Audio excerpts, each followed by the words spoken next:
Sort of Coming Chapter 1209. Chapter 1209 Dali Yujo, Luzong Temple. At dawn, the middle-aged scribe had a fast meal, cooked a large bowl of 8 treasure porridge for himself with a small stove, and sat down at the table to read a book after eating the porridge.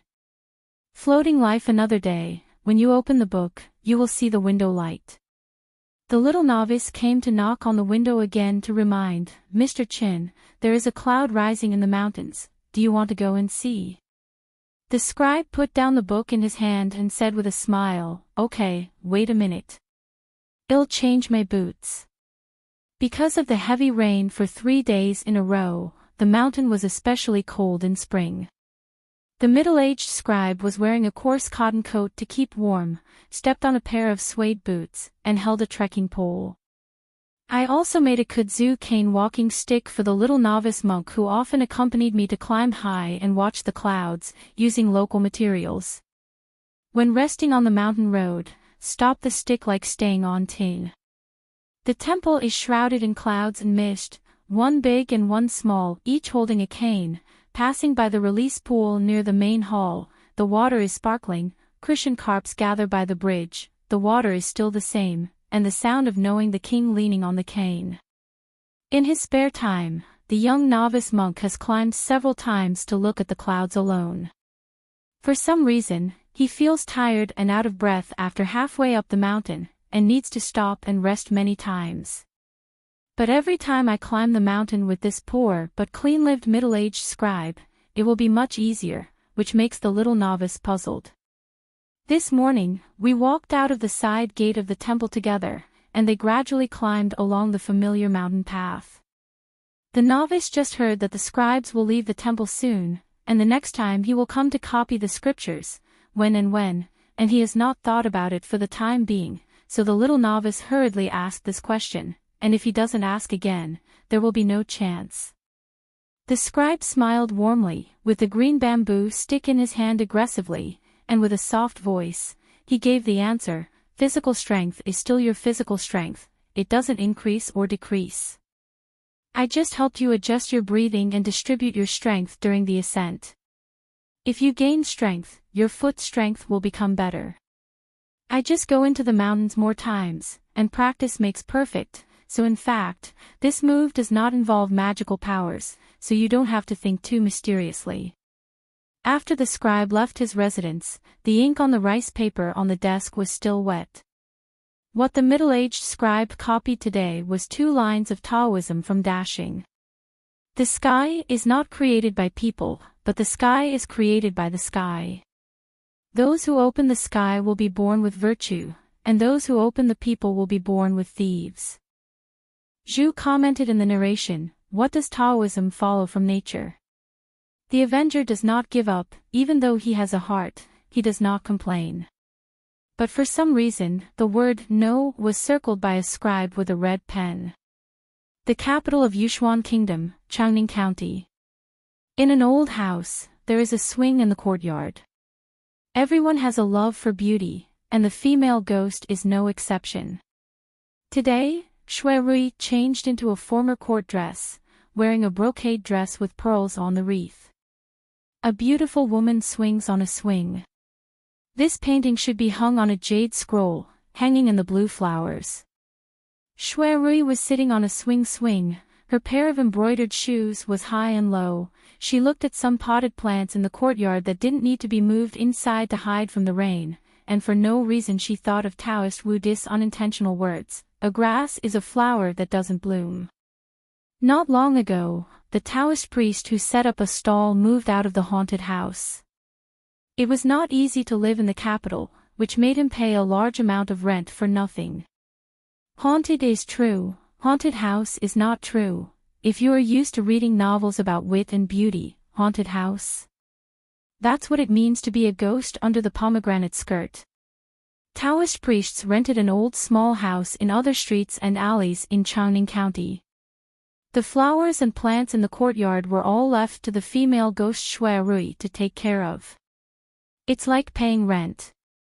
The Taoist spoke with a high-sounding tone, walked the rivers and lakes in a poor way, adhered to one purpose, and never lost his position on money. As a parting gift, Taoist Wudi left a book collection seal in the house, 5-character seal script, and a warm spring fan. The material of the seal is ordinary. Taoist priests went to do part-time work on the river to help rich people dig ice to make money. I don't know where they picked up stones. The big seal is really big, the size of a palm, and square, so there are a lot of content on the side. In a whole imitation of ancient poems by Mr. Jing Jia, the phrase, spring fan wiha, is excerpted from the poem. Shui Rui didn't notice the gold and stone aura of the seal, but there is a sentence in the inscription poem, young time is strong and fierce, and you walk alone with your sword, did the master with ulterior motives say it himself. It made her feel a little funny. You, a private Taoist priest who spends money to buy an identity, really thinks that you are a dragon and tiger mountain celestial master who carries a mahogany sword to slay demons, and even travels far away with his sword. If she had known earlier that the scholar would give her an arty collection of books, Shui Rui might still prefer a sentence that Wudi chanted while drinking porridge in the morning. I have wonkiest plain method, I can eat white porridge to make immortals.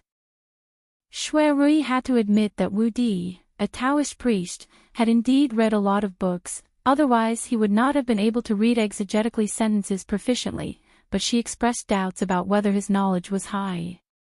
In the twilight when the heavy rain stopped, Shui Rui was swinging alone on the swing. She was really bored. It was absolutely impossible for a Taoist priest to set up a stall in the rain in this weather before. She was a little happy and asked you to move out of the house and earn a few dollars. Money? But after being happy, she was a little worried again. It was not easy for Taoist priests to go out and work hard. Shui Rui found a reason for herself and went to the Taoist priest to see if she needed some help. She still has some family background. As long as he is willing to ask, she can help if she can. After all, she is a friend. After all, Shui Rui's realm is not low, and her cultivation base in the middle 5 realms, if not for her status as a ghost, a monk at the Suiqing realm could find a place to establish a sect, and then be a guest of the monarch of the small country of Aquarius Island. She used her supernatural powers to cover her figure, and wandered all the way to the house where the Taoist priest Wudi stayed recently. Because she was an old acquaintance with the former Judge Hong and Ji Xiaoping, the head of the Department of Yin and Yang, the Beijing City God's Temple has always treated her somewhat leniently. When she arrived at this shabby little house, she didn't show up right away, and felt a little uncomfortable.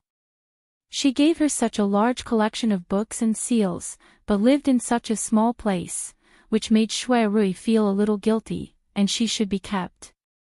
The Taoist priest claimed that when he was young, he went to the rivers and lakes and used the pseudonym Chinhaoren. At first, Shui Rui thought this statement was more interesting, and it was more fun than talking about Daoist Wu one by one. No matter how thick-skinned a Taoist priest is, how guilty should he be if he listens too much? But it turns out that Miss Shui still underestimated that Daoist Wu's face. After all, according to a fair statement, the second shopkeeper is such a number 1 person, he only needs to get on the top of the wall and lie down on the ground, with his face on the ground, to hold the top of the wall. She bought a stack of ghost painting charms with a Taoist before, and as a reward for this transaction, the Taoist taught 2 spells to the boy next door, and Zhang Ho is now in the Willow Tendon realm. As a result, Zhang Ho, a young man who failed in the examination, felt a lot of depression and injustice in his heart. However, according to the agreement between the 2 parties, Taoist Wudi asked Shui Rui not to disclose the matter. It's just a fair business where Miss Shui paid a lot of money to buy talismans, and I followed the fate to teach the immortal law. Why should the seed of reading next door feel owed to me? He won't settle down here for a long time, and it's just a knot in the boy's heart if he wants to pay it back, but it's not necessary.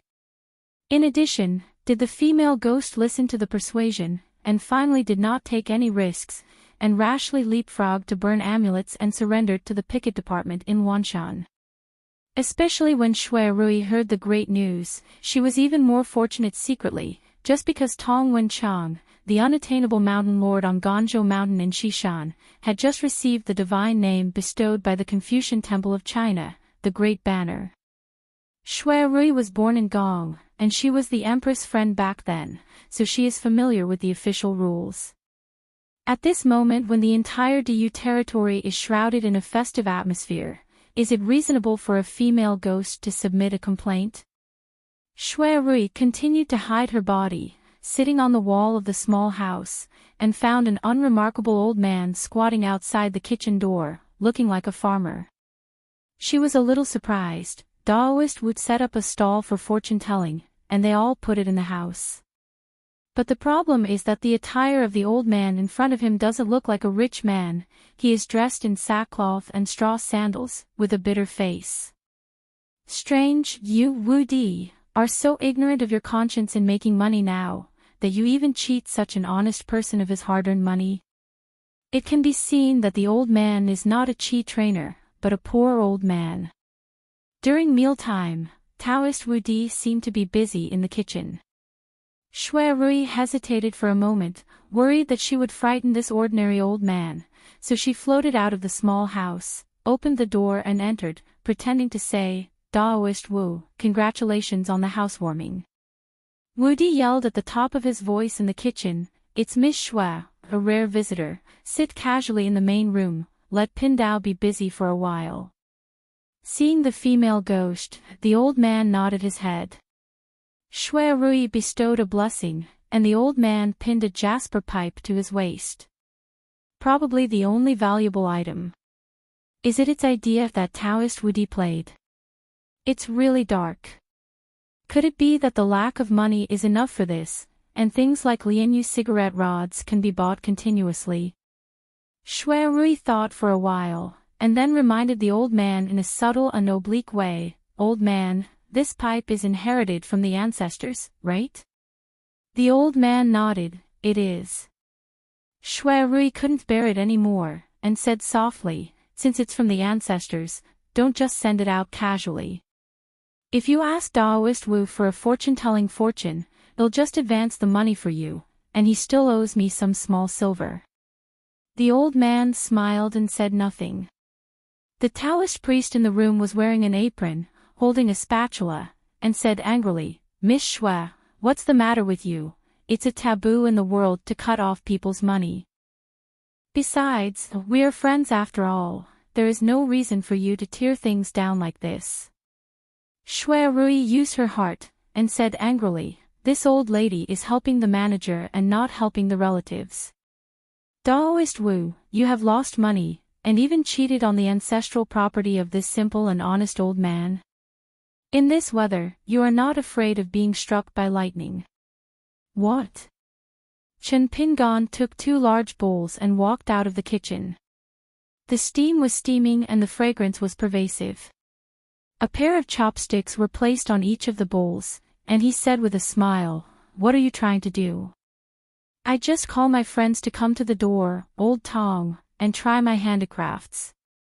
Shui Rui asked, "What is this?" Chen Ping said with a smile, "It's called rice soup, it's a specialty in my hometown, and it's a delicacy that can only be found in poor places." Chen Pingan handed the old man a bowl. The old man took the bowl and chopsticks, lowered his head and took a bite, nodded and said, "Not bad. This thing is quite sweet." Chen Pingan raised his head and smiled, "Listen, is this something that an old farmer in the village can say?" Shui Rui rolled her eyes. Probably she really wronged the Taoist priest, but don't be so kind as to be misunderstood by the old man. Holding the bowl, the old man took a deep breath towards the rice soup and said with a smile, "Miss is so kind-hearted, how can it be in vain?" Shui Rui was startled, and guessed her own thoughts, or was it the mysterious mind-reading technique on the mountain? She couldn't help but glanced at the cotton-robed Taoist priest. Sitting on the steps, Chen Pingan ate rice soup like a hodgepodge, and smiled vaguely. "Miss Shui, didn't you ask Pindao earlier if he recognized the stern and selfless lady in Wanshan?" At that time, Pindao said he did not recognize her. But I recognize Tong Shanjun. You don't believe it. I think Pindao is just joking. They'll invite Tong Shanjun here from Ganzhou Mountain. I can prove my innocence. I'm not bragging or drafting, and I can save Miss Shui. There are so many troublesome procedures. Why bother to burn the talisman to cast an ultimatum to the Shanjun mansion? The rightful Lord Tong Shanjun of Xia Mountain is here, and Miss Shui can say whatever she has. Just speak out if there is a grievance, and justify it. Shui Rui was stunned for a moment, and then sighed. Wu Di, you are so poor that you need to invite outsiders to perform such a fairy dance to cheat my money. Wu Di, if you are really short of money, we are not what is a good friend, but why is it so difficult to help? Why bother to resort to such indecent means? It's not worth it. You Wu Di, if you want to say that you know a few friends on the mountain, and ask your grandpa to tell your grandma, so that you can hire the Tiger Mansion in Ganzhou Mountain, the kind of subordinate with the smallest official hat. Shui Rui may still believe it a little bit, or that kind of dubious. Liar. That's right, it's a liar. She felt a little sad. It's only been a few days since I saw Wu Di, and Wu Di is so down and out. Chen Pingan asked, there is still a lot of rice soup in the pot. Miss Shui won't come for a bowl. Shui Rui shook her head, busy being sad. The old man put down his chopsticks very quickly, and lifted the empty bowl. I'll have another bowl. Chen Pingan couldn't get up, and said with a smile, Tong Shanjun will go by himself, so there is no need to see outsiders. The old man was really impolite. He got up and went to the kitchen to fill a bowl of rice soup. It seemed that he was ruthless, and the big bowl of rice soup almost overflowed the edge of the bowl. The old man hurriedly lowered his head and took a few mouthfuls. Seeing this scene, Shui Rui couldn't help but rub the center of her brows.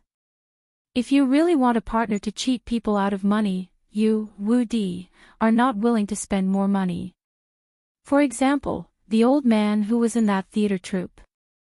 Play. You two keep playing.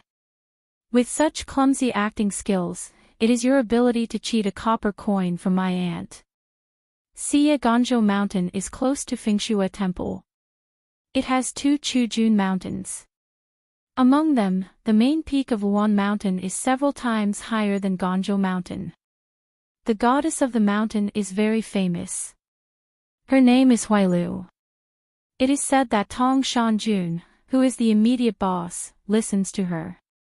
The Shanshan mansion that manages the inner mountains and waters of Yushuan Kingdom is Lujiao Mountain. Previously, Shui Rui wanted to go to Wenwu Temple to burn amulets and vote in Luan Mountain instead of the Tiger Mansion in Lujiao Mountain. This is also the reason. She was worried that the rich and powerful of Yushuan Kingdom would dare to do this. Now, it will involve all the way to Lujiao Mountain, so why should it be sued?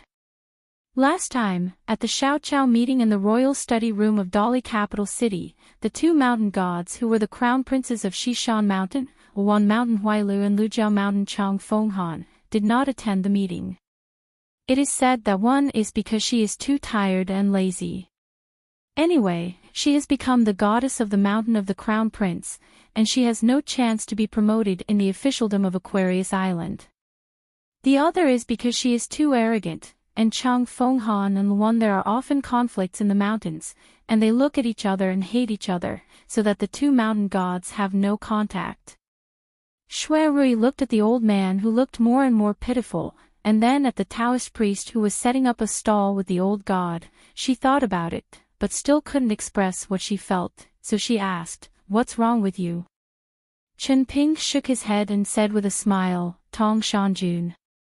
Tong Wen Chang hummed, "You can believe whatever she says, and you don't have to call Chang Fenghan over here to confront her. Later, I will go to Lujiao Mountain myself to see the cultural fortunes of Yushuan Kingdom in the past 100 years. The old man then added, "You can put more tofu and pig intestines next time." Chen Pingan said with a smile, "You can put a few more pieces of tofu. If you put too much pig intestines, it won't taste right. You won't have the unexpected joy of eating pig intestines." Tong Wenchang nodded, that's the reason. Chen Pingan joked, Old Tong, your trip to the capital of Yushuan Kingdom is a bit like a private visit in a microservice. You, the #1 Qingtian master in the Xishan area, can't let Miss Shui down, you must be determined to serve the people please. Tong Wenchang smiled, it's easy to say. Chen Ping joked, Miss Shui, is this the governor of the 8 cases who holds Shangfang's sword in the opera novels, and when he arrived at the local area, he was stopped by you to sue? Shui Rui laughed and said, then why is there no less patting the road, pouring clean water on the street, and a majestic gong ringing? Chen Ping said with a smile, I said it was a private visit on Weibo. Tong Wenchang asked, Miss Shui, if I remember correctly, the former civil judge here was called Hong Zhongyu. Shui Rui nodded, I was pushed out to Lingzhou near Luojing, the accompanying capital of the Great Li dynasty, and served as the city god of the state, and was promoted. Tong Wenchang hummed, I remember that Wanshan Huailu mentioned Hong Zhongyu twice, and always wanted to promote him to Wanshan as the head of the picket department. It seems that Hong Zhongyu made an additional request, which must be brought to him. Ji Xiaoping, the yin and yang division of the town god's temple, who is the assistant official, can only be transferred together. It is only because there is no suitable position for Ji Xiaoping on Wan Mountain, so this matter has been dragged on. Now Hong Zhongyu has been transferred and promoted to Daliizhou city god, and brought Ji Xiaoping with him to the post. His official career is not bad, it is indeed much better than entering Wanshan Abbot Picket Division and being hated all year round. Shui Rui was speechless. It's like an old country man sitting at the head of a village, casually commenting on the ups and downs of the officialdom of the 6 ministers and 9 ministers of a country's imperial court. But if the old man didn't make up such an inside story, how could he know about it? Shui Rui kindly reminded, Old man, it's getting dark. It's easy for ordinary people to make rumors and arrange the inside story of the landscape and officialdom. It's easy to cause trouble. The night-wandering gods of all levels in our capital city are not vegetarians. If something happens, I will feel flustered if the ghost doesn't knock on the door. I am selfless in my heart and I am not afraid of the ghost knocking on the door.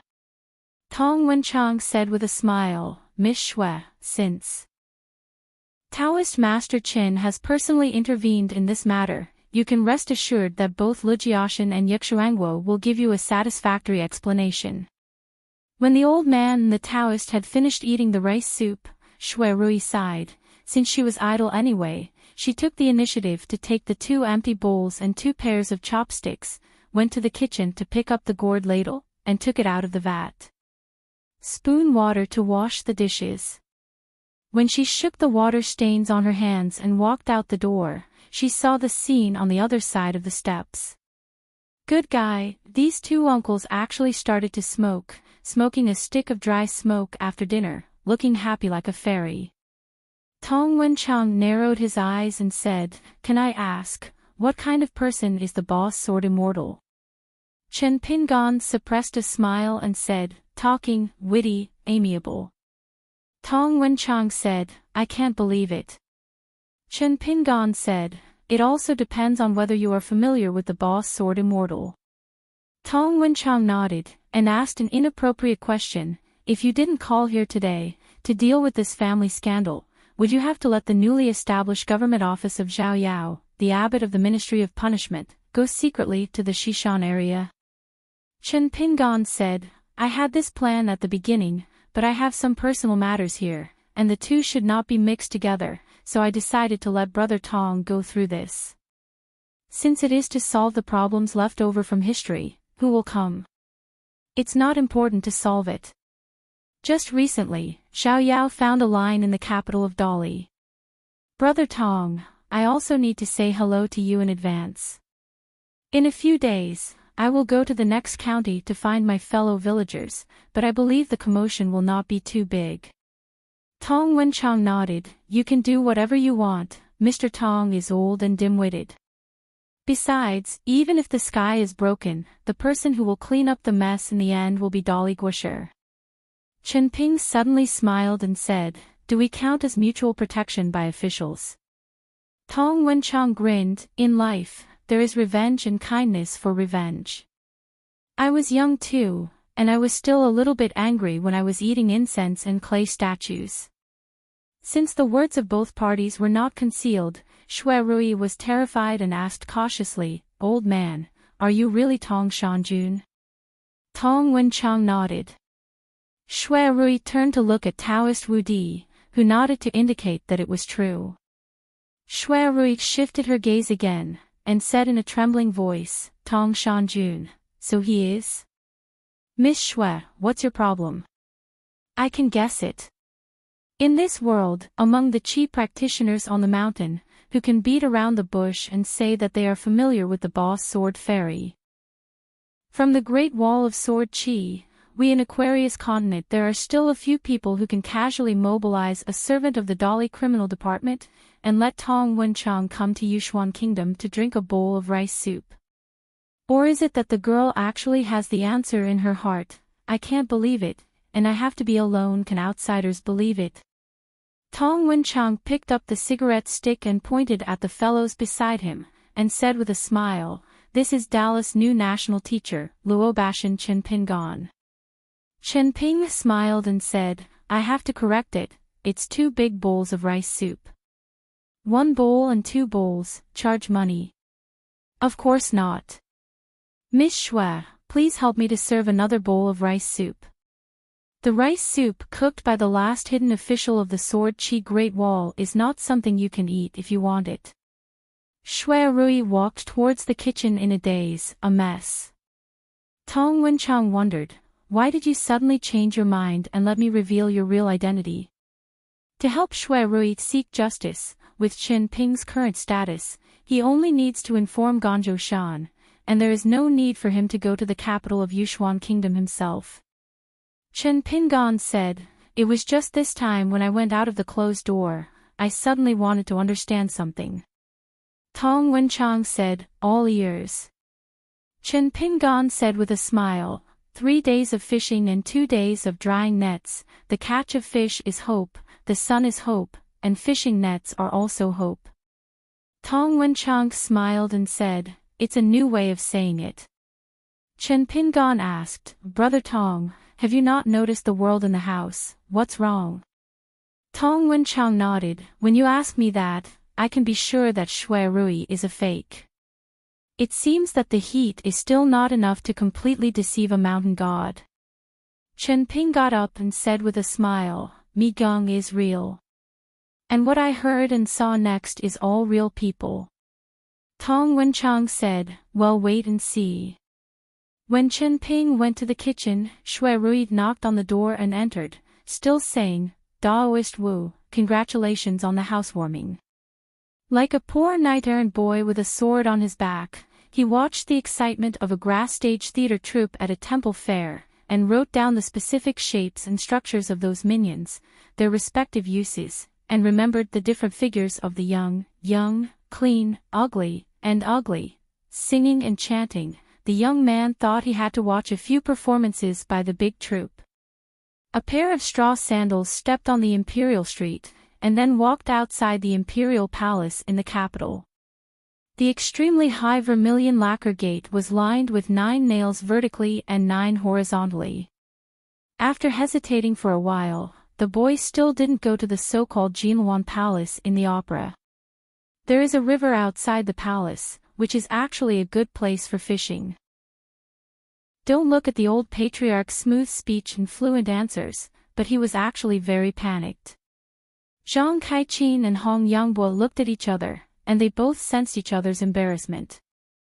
Hong Yangbo was even more nervous. For some reason, besides his appearance, the boy in front of him seemed to have changed his temperament. Chen Pingon was silent for a moment, then said calmly, "I have wandered around a few places in the capital. If I had known this earlier, I would never have agreed to go down the mountain to attend the ceremony last time." Zhang Kaiqin looked embarrassed and tentatively asked, "Then cancel the ceremony?" Chen Ping rubbed the center of his brows, and said helplessly, "Do you think it's appropriate to do this?" probably because newborn calves are not afraid of tigers, but Zhang Yujiao dared to ask, Chen Shanzhu, can you tell me why you don't like Lu Yu so much? Chen Pingan said, the upper beams of the entire eastern palace are not straight and the lower beams are crooked. Except for a man named Ren Xiangqi, Zhang Shifu Qingjilang, who has a little knowledge of economics and general affairs, the rest of the 7 Eastern Palace officials I met, the Yamen there are different departments and different official ranks, all of them are people who seek fame and reputation, from Xiao Zhanshi and Tong Sharon of Zhan Shifu, to Zhui Shizi of Zuchunfang, Sizalong of Yuchunfang, and Prince Shima of Xijing Bureau, Jingzi, I have seen it with my own eyes. Zhang Yujiao was extremely shocked, and was very surprised. It turned out that Chen Yingguan was really hanging out. Among them, the extremely high-ranking 6th Fu of the Eastern Palace is more of a false title. It is just an honorary title bestowed by the court on some veterans. In fact, it has nothing to do with the daily teaching assistants of the Eastern Palace. The expensive Zhan Shifu, together with Zuchunfang, Nichunfang and the Xijing Bureau, totaled 4 East Palace Yamen. In order to facilitate the transfer of documents between each other, they were sent to Zhan Shifu to work together. Zhan Shifu was not in the palace.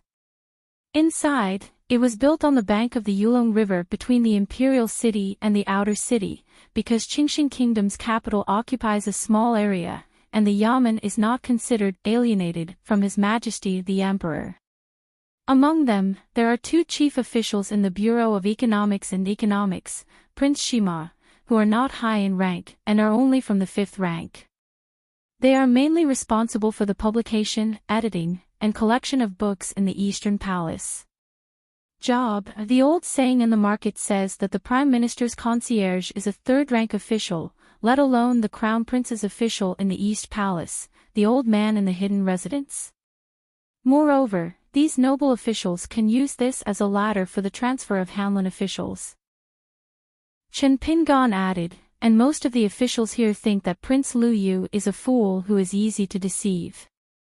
The implication is that Lu Yu was regarded as a fool by this group of officials of his own East Palace, and you, the Zhang family of Tianchao County who helped Qingxing Kingdom and Luoba Mountain to be a matchmaker, were even more fools, and I, Chen Pingan, as the owner of Luoba Mountain, invisibly became the biggest fool. Chen Pingan said, I don't mind adding icing on the cake to anyone, but because of my appearance, some things are wrong, and I even lose the possibility of correcting mistakes. Zhang Yujiao seems to understand but not understand. Zhang Qiong asked curiously, Mr. Chen, what should we do now? Chen Ping said with a smile, it's not my habit to give up halfway. Since they are all borrowed guests, let's work together with the Zhang family of Tianchao County to help clean the courtyard. Zhang Qiong expressed his gratitude with a sigh of relief. It's a great honor. Recently, the temples of Qingxing Kingdom have indeed been quite lively. First, Zhui Shizi, as the chief official of Zuchunfang in Zhan Shifu, submitted a memorial, suggesting that the court prohibit outsiders from filling certain noble positions. The Ministry of Officials did not have objections to this, and even the Yu Shizi, who was a senior official in the Zhan Shifu, publicly sang against it, insisting that the quality of an official's character has nothing to do with his birth. Then, the Minister of the Ministry of Industry requested that the Ministry of Industry, which has heavy government affairs, be promoted to the 6 forward government offices. For this reason, he did not hesitate to quarrel with the officials of the Ministry of War in the court hall. And the coronation ceremony of His Highness the Crown Prince became the next top priority for the officials of the Qingxing Kingdom's ritual department. For those few 2nd and 3rd rank bosses from various ministries who have left the stage, you come and I go back and forth. As long as our Ministry of Etiquette successfully organizes this celebration, it will be a great achievement. The Emperor Lu of Qingxing Kingdom is indeed old, and has to think about how the Crown Prince can successfully inherit the Datong. In order to make this ceremony look more important, many dignitaries left Beijing one after another. Explicit or implied, no expense was spared in inviting people to the ceremony. The farce of Qingxing Kingdom making an exception this time and inviting monks from other countries to watch the ceremony soon stopped, just because it was said that there would be a big man whose identity was still shrouded in clouds and fog to visit Qingxing Kingdom. The more it spread, the more exaggerated it became. At first, it was a certain respected Yuanying old fairy, then it was a certain real emperor from the ancestral hall of Shengazong, and then it was an old man from the ancestral hall of a certain Jiang family in Yunlin. In the end, it became even more exaggerated. It is rumored that there are noses and eyes, and it is said that the one who was invited by Mrs. Liu was none other than Li Bo Chao Yong, one of the two dukes of Dadu in Aquarius Continent. You Qingxing country, why don't you just say that you hired Chen Pingon from Luoba Mountain? Before Chen Ping called Zhang's party from Tianchao County. The golden house where one of the princes washes horses hides his beauty. The night was heavy, and the rain hit the plantains. The official was young and in his prime, and when he was fighting, he got off his horse out of breath, wanting nothing more, stretched out his hand to rub the white ball of Mei Jiaonyang who was lying beside him, thinking about his thoughts. The woman sat up, stretched out her hand to roll up her messy black hair, and asked with a smile, "Everyone in the capital said that His Royal Highness the Crown Prince will soon ascend the throne and become emperor. Sir, can you be promoted soon? My master is a minister who has been an official in the hidden mansion for many years, and when His Royal Highness puts on the dragon robe and sits on the dragon chair, hey, is there any better thing in the world than this, that one person can ascend to heaven alone? Maybe not. She just didn't know if she had the luck in this life to be able to see His Majesty's face up close." The official glanced sideways at the white-flowered scenery, probably because he didn't like her radiance when she mentioned Prince Lu Yu, so he sneered, "Don't think that His Highness is so great, it's just a piece of clothing. Man, woman or woman." She smiled prettily, dazzled the man for a while. He sighed, he had already fought 2 battles tonight, and he was powerless. When he sat up, the woman lay on the bed familiarly, with her jade body lying horizontally. She stretched out her hand to pick up the messy clothes on the ground, and with a snap, she was hit and trembling. She gave him a wink and helped him put on his clothes. The man twitched the corners of his mouth, knowing that she would not chew his tongue when she was out of the house. Whoever throws something big and empty to him at the square, he thinks it is a good strategy for governing the country. After getting along with His Highness the Crown Prince for a long time, you will find that it is just like that. Except for a good pregnancy, it cannot be said that there is no ability, it is just false, and there are a lot of sages and sages in the book, but what is the use? It is nothing more than gold and jade. Just talking about why the right concubine and the left concubine are contradicting each other. Isn't it because of their different backgrounds, and behind them are a large group of scholars who are not well known for the time being? It doesn't matter whether you are a prince, grandson, literary scholar, or an idle scholar with no way out. Lu Yu, do you really know what true talent and real learning are? A few poems of homage, and a few games of chessboard players, can you know how much talent and learning the opponent has, and can determine whether the opponent has a good way to govern the country? Half a bucket of water, I like to pretend to know what I don't know. Just like him, who was the prince's horse-washing horse, he just studied how many chess books and seals in private, and practiced how many words on the stack of postcards, only to write the hairpin that His Highness the Prince loves the most. Hua Shaokai. On the other side of the wall, there was a silent boy with a sword on his back. Before dawn, a car was driving to participate in the morning court. The Lord Swishuzi in the carriage lowered his head and breathed heavily. It rained heavily. This section of the road was extremely muddy and bumpy, and it would not become smooth until we reached the Royal Street. The carriage passed by a row of stalls that were open early and late at night, and there were all kinds of food, all of which were waiting for the court officials. The vendors chatted with each other occasionally, and they would sigh that it was not easy to be an official. The coachman stopped the carriage deftly, and threw a handful of copper coins onto the table, maybe because he didn't grasp the strength well, or maybe it was on purpose, the few copper coins just rolled to the ground. It was a regular customer, and the vendor hurriedly trotted a few steps, bowed his head, and passed a food box to the driver according to the old rules. Mess with a breakfast. The vendor rubbed his hands, waited until the carriage passed, then bent down to pick up a few copper coins in the mud, and then gently rubbed his fingertips on his apron. These officials who are qualified to go to the early court are more particular than each other, and they are very clean. Another carriage was parked nearby, and the vendors all practiced sharp eyes, and at a glance, they knew that it was the carriage of the Minister of the Ministry of Industry. Mr. Minister is having a headache about the reserves of a country's arsenal, how to clear up the mountains of weapons in several warehouses of the Ministry of War. The undercurrents in the court and the open and secret fights between the government offices have nothing to do with the common people. Anyway, it is a good world of singing and dancing, and there is no need to fight. Whenever I put away the breakfast stall and find that there are a few more silver coins than yesterday, today is a good day. If there is a few pennies less, I will try to earn more tomorrow. A boy in straw sandals spent more than a dozen when and was not full. In the past few days, I have been buying breakfast here, chewing slowly. There is only one official named Ren Xiangqi, who seems to get out of the carriage every day, and sits here to have breakfast, absent-minded, often muttering, and habitually counting with his fingers, as if he is settling accounts. As soon as the young man inquired about it, he realized that he was quite famous, and that he was born in a serious imperial examination biography, and that Ren Xiangqi was actually from a family of a prefect in a certain place. Bien was sent to Zhan Shifu and sat on the bench for many years.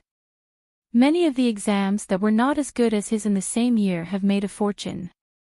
The vendors here are very well informed. The handle is Ren Xiangqi's same year, the lower-ranked second-class Jinsher, the Han family in white clothes, but now he is riding on the head. The boy in straw sandals asked curiously, how did Qing Jilang participate in the early court since he was not a big official? The vendors laughed endlessly, and asked, did you not see Qing Jilang's carriage, and the direction was wrong? In the Zhanshe mansion by the Yulong River, a few officials on duty at night were yawning profusely, joking about the recent anecdotes in Zhuo Chunfang or the Bureau of Economics and Economics, in order to refresh themselves and drive away sleepiness. Yu Chunfang, a few officials, teapots filled with wine, each tacitly took a sip, boasting that the country is a national policy. What is lacking is not talent, but an official status. In the relatively most leisurely department of economics and economics, they are chatting about which rouge horse a certain lord of a certain yamen has surrendered recently, which meritorious descendant fought with which prince's son, and who bought a big house son, which rare books and whose authentic calligraphy and paintings have been bought. It seems that His Royal Highness the Crown Prince of Qingxing Kingdom has raised a large group of rich and idle people who are concerned about the country and the people. Just waiting for you Lu Yu to ascend the throne, you can show your ambitions. The boy in straw sandals with a talisman on his forehead just walked through the corridors and aisles of the various government offices, swaggering, as if entering a land of no one, occasionally blowing the talisman lightly, ups and downs. In the palace, the old Emperor Lu had temporarily summoned more than a dozen important officials of the temple, His Royal Highness Lu Yu, and Qing Qian, the current leader of the Jin Ke sect, the protector of the country, to participate in the discussion tonight. After all, such a big man who is far away in the sky and higher than the sky, can't help but be careless when he visits his country. All the details need to be carefully considered, and there must be no mistakes. It seems that the female sword immortal named Sui Yuyu is also a genealogy monk of Luopa Mountain. There are still different opinions about Sui Yuyu's background, and there is no conclusion. In fact, all the chi practitioners on Beipingzu Mountain knew it well. If it wasn't for some reasons, plus the young hermit official who had already been ranked among the top 10 young people in the world, and the current suzerain of Longquan sword sect, Lu Xianying, there is also Gu Kan who ascended to the sky in one step and became the direct disciple of Jing Juzhong in Baidi City. there are 10 young people in Aquarius Island. If we only talk about their hometown and background, regardless of the current Taoist place, then the younger generation of monks in Lizhu Dongtian can completely occupy half of the country. The protector of the country, who looked like a child, smiled and said, "I have to admit that the luck of this place in Longzhou is at its peak, and it is the most magnificent in the world." An old minister of the Ministry of War asked curiously, "Song Mu, king of Daliluo, Zhu, king of Donghai Si, Lord Qin Shan, and Gu Kan, they all lived in the same alley back then. Can you meet each other often?"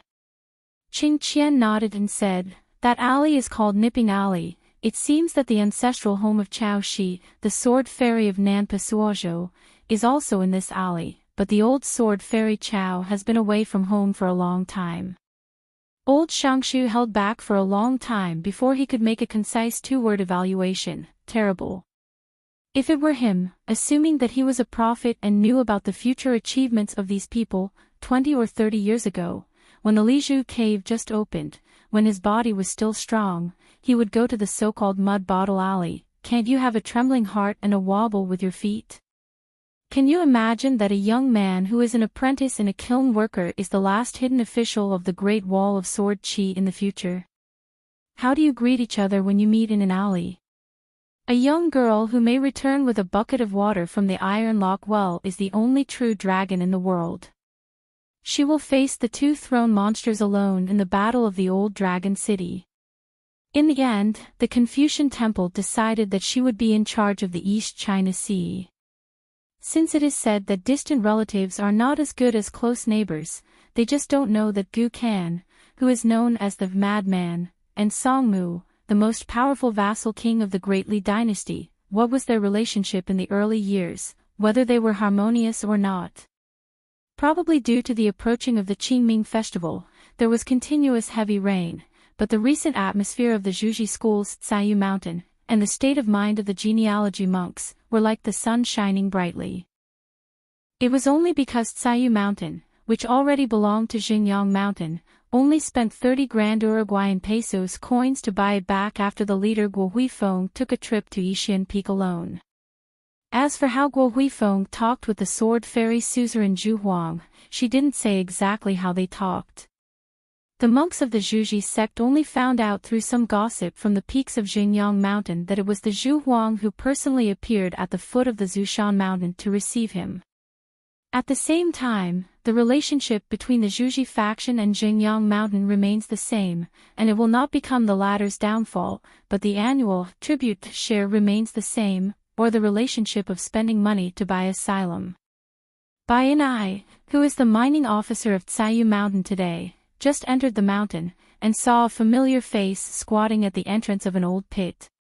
The old man walked quickly, near the entrance of the old pothole, slowed down a little, and joked with the young man, "You are a dog, so well informed.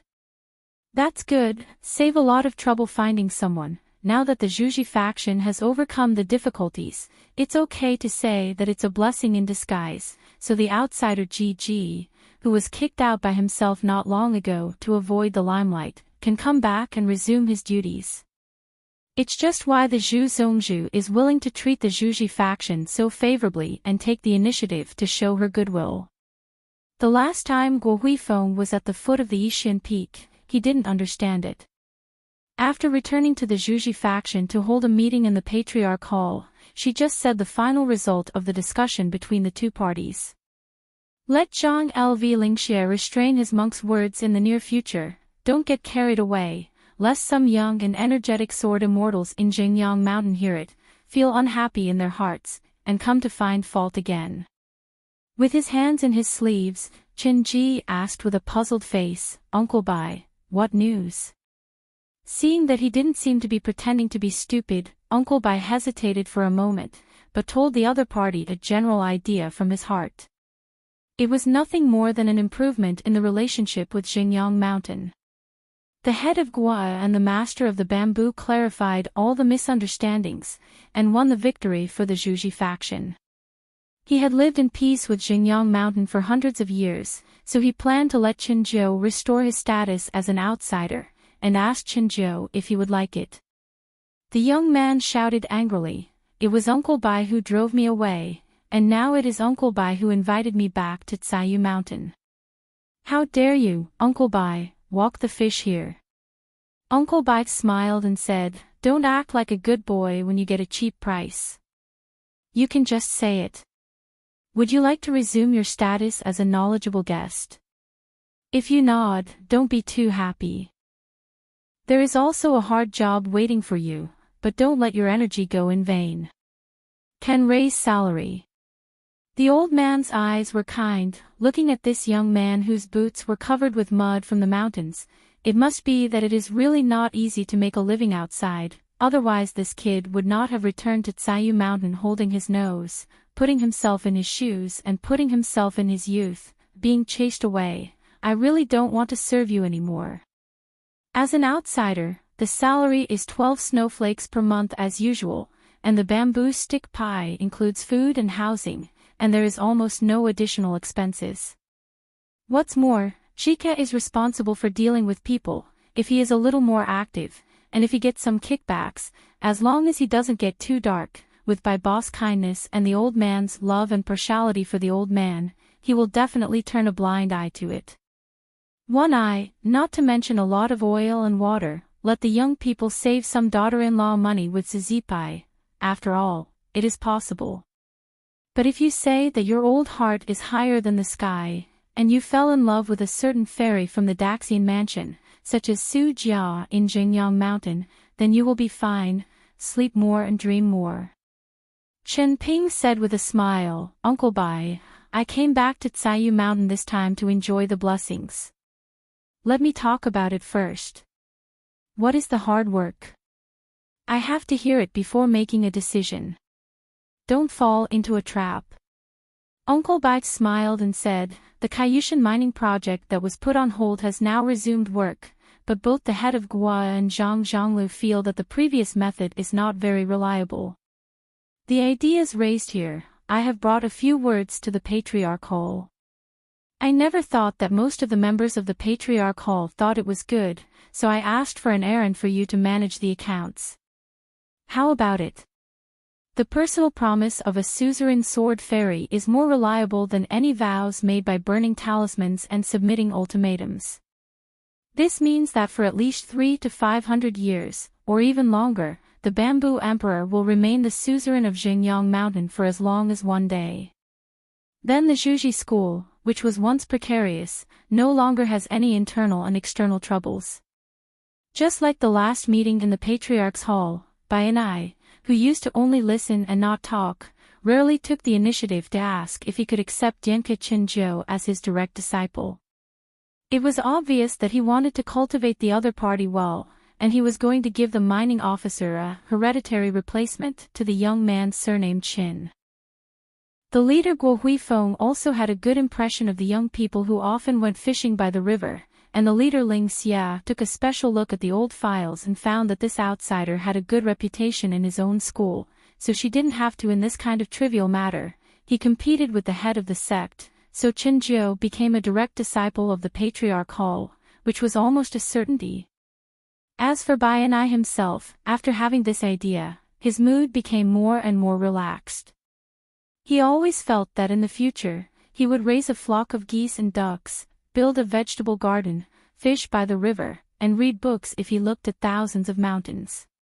Young people can't be heartless, but they can't be too tall, and they shouldn't be too sharp. They have to let the world and human affairs help them sharpen their edges and corners. So the old man didn't tell Qinzhou his true thoughts. One day when I retire, let Qinzhou stand on top, and there is a chair in the Zhuji Patriarch Hall.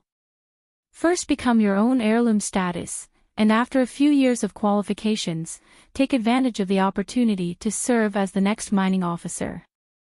The old man is paving the way for the young. Uncle Bai, to be honest, it's really not that good. Chen Pingon rubbed his cheeks. Will it be overkill? Bai and I laughed angrily and slapped the young man on the shoulder. Well, Chenjika has a high level of ambition, and he is so overqualified. Chen Pingon said, Uncle Bai, I understand your kindness, but I came here just to say goodbye to you. Last time I was worried that Uncle Bai would think too much, so I left in a hurry on purpose. Bai and I asked suspiciously, the stinky boy found a place to stay so quickly. Don't it be that Jinyang mountain? Why, just drank a bit of wine, and climbed to the high branch of Xiaoho Sword Immortal of Shuilong Peak. Chen Ping couldn't help laughing and said, even if I dare to go, Jinyang mountain won't accept me. Bai and I thought for a while, and didn't pretend to be a veteran, he must be young, so he just said, then I won't ask any more questions, you young people have your own ideas, it's good to venture outside, anyway, outside if you are successful, I am happy for you. If you are doing well, don't be pretentious. Go back to Kai Yushan, and Uncle Bai will always have a bowl of food for you. The Bamboo Branch School is not a big school, but the style of the school is good after all. Yes, there are not so many intrigues and dirty things. Chen Pingon smiled and narrowed his eyes, stretched out his sleeves with both hands, clasped his fists and shook it a few times, and said, boy, thank Uncle Bai here. Bai and I smiled and said, it's a pity that the head of Guo once praised you a few times in the discussion of the Patriarch Hall. The young man rubbed his hands in surprise and said, could it be, could it be? Bai and I scolded with a smile, Guo's head is a golden core immortal, can he look up to you? How dare you kid have a bad stomach and want to eat soft food all day long? Chen Ping smiled and said, Uncle Bai, to be honest, I already have a daughter-in-law. I have a very good relationship with her in a place that can be regarded as my second hometown. She has a good family background, a good temper, and a good cultivation qualification, but at home, I have the final say. When I am away from home, my face is so good, no one dares to say that I eat soft food, drink casually outside, and come back when I want to go home. There is a bowl of hangover soup waiting for me. The old man smiled and said, stop bragging about this kind of bullshit. A man can be so hard-headed, and he would never put it on his mouth. I see you kid, you are out drinking with friends and you come home late, and you are often locked out of the door. Chen Pingon was shocked and said, Uncle Bai can do it, come here. The old man smiled and said, have you never eaten pork or seen a pig run? Chen Ping gave the old man a thumbs up. Old, it's a coincidence that your surname is also Chin. If you want to learn how to eat soft rice, you can learn from that person. Chen Yingguan from Luopa Mountain can become a Taoist couple with Ning Yao, and the soft rice is the best in the world. Yes, Chen Pingon is really not a thing, Mr. Yi is still a bachelor, useless. At this moment, the old man noticed that the young man's body was tense, he turned his head stiffly, and then had a smiling face. It's hard to say whether the smile is bright or flattering. Following the old line of sight, Bai and I saw a heroic squint-eyed woman with a slender figure and a sword case on her back. She just stared at the young man. Ning Yao smiled and saluted the old man, my name is Ning Yao, and I am the one who was given soft food. Bai and I was stunned for a moment, clasped her fists in return, and said with a smile, young lady is joking. Chen Ping jumped up, walked quickly towards Ning Yao, and asked in his heart, why are you here? Unexpectedly, he didn't notice the slightest sign. When Ning Yao came, Chen Pingon was kept in the dark, and he gasped after realizing it. The matter of the head of Gua. Uncle Bai misunderstood me. Ning Yao said in a heartfelt voice, Boss Sword Immortal once reminded me to retreat in the future before the sky weeps. I must hide from the rain and wait until the rain breaks before going out. I have nothing to do. Come and have a look. Chen Ping grinned, I'm already in the immortal realm, the great sword immortal. Putting it on the great wall of sword chi, a sword cultivator in the immortal realm is called a great sword immortal, but it is not a curse word. Ning Yao nodded and said, I see. Chen Pingon asked tentatively, when did you get here? Ning Yao twitched the corner of his mouth and said, don't worry, after you talk about the head of Gua and could it be. Chen Ping laughed and said, Uncle Bai is an old bachelor. He has the same virtue as the Jianqi Great Wall wine shop. He likes to chat nonsense and find something to talk about. In fact, we don't usually chat like this. Ning Yao smiled and said, the conversation at the wine table is farting, I know it very well. Just the wine and the table. Chen Pingan looked complicated for a moment, and asked, could it be you? On the way of practice, there is almost no serious retreat for Ning Yao. She has the weight of serious retreat. Chen Pingan has personally experienced it in the Great Wall of Sword Qi. Ning Yao looked playful, 2 realms higher than you. 14 realms. Chen Pingan sighed, nodded and said, this is the 14th realm. Maybe just call Ning Yao directly, and she will know it instantly. Chen Pingan explained, this retreat is more risky. Doing the opposite is equivalent to doing the bottleneck of the Jade realm in the nascent Soul realm, leaving no room for yourself, facing all the dark sides of yourself, asking yourself, knocking at the heart, putting aside good and evil, just seeking the truth. Coupled with this heavy rain, I got some unexpected gifts from the Great Tao, which are related to the book box left by Grandpa Chui on the mountain, and also related to the bookcase I put in the fairy grave twice. Copper coins and gold and fine copper coins are somewhat related, but these are relatively obvious clues. To be precise, they are related to all my past and landscape footprints. It can be regarded as a kind of echo. I have put a lot of thought into it, and am not going to brag. These whimsical ideas are very ingenious and interlocking. Would you like to listen to them? On Luoluo Mountain, the guest Yu Laozhen heard it, and he felt quite uncomfortable. Vulgar. Ning Yao nodded and said, tell me more specifically, I'm not in a hurry.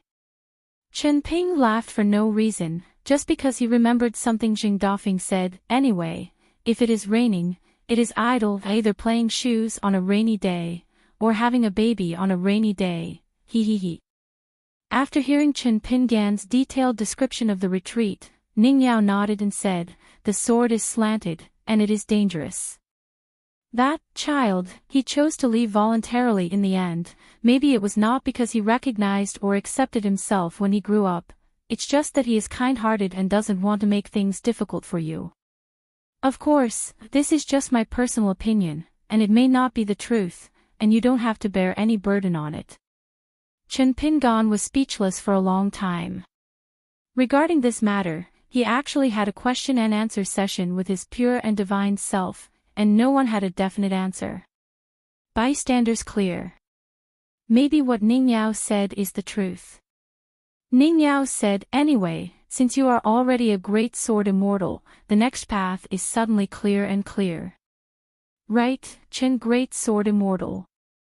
To a certain extent, it is a big pass from the Jade Royal realm to the immortal realm, and, questioning the heart and seeking the truth, pays more attention to it, but from the immortal realm to the ascension realm, it is mostly cultivation. It is nothing more than completing a rudimentary Tao heart on an existing road, removing the chaff and saving the chaff, tempering the soul, and cultivating the Tao, starting to rearrange the small world of the human body, choosing the right aura to cultivate intensively, just like sitting on a mountain. On the premise of the blessed place, another cave is built, and finally the cave is connected with the blessed place, that is, ascension. Returning to the Great Wall of Sword Qi this time, Ning Yao has selfish intentions, and wants to help Chen Pingan as a lobbyist. As for whether Qi Tingji would feel resentful and blame her for poaching, Ning Yao didn't care. Qi Tingji, the old sword fairy who also carved letters on the top of the city, after all, has only reached the Ascension realm. For the time being, only Xing Yun, who was born in Yanmei Lane, and Lu Shuwei, whose family is in Taixiang Street, have chosen Qingping sword sect among the local sword cultivators who have hidden their identities for many years in the wilderness and returned to their hometown after traveling far away. The others, like Gao Shuang, Guo Du and Huang Ling, who have set up 5-level sword cultivators, seem to be more inclined to the dragon elephant sword sect that Qi Tingji chose as the site of Nanpa Suozhou. Choice is easy to understand. The woman Jianqiu Zhusu was born in Xuanhu Street and was once an enshrinement of the Qi family. Her choice is also reasonable.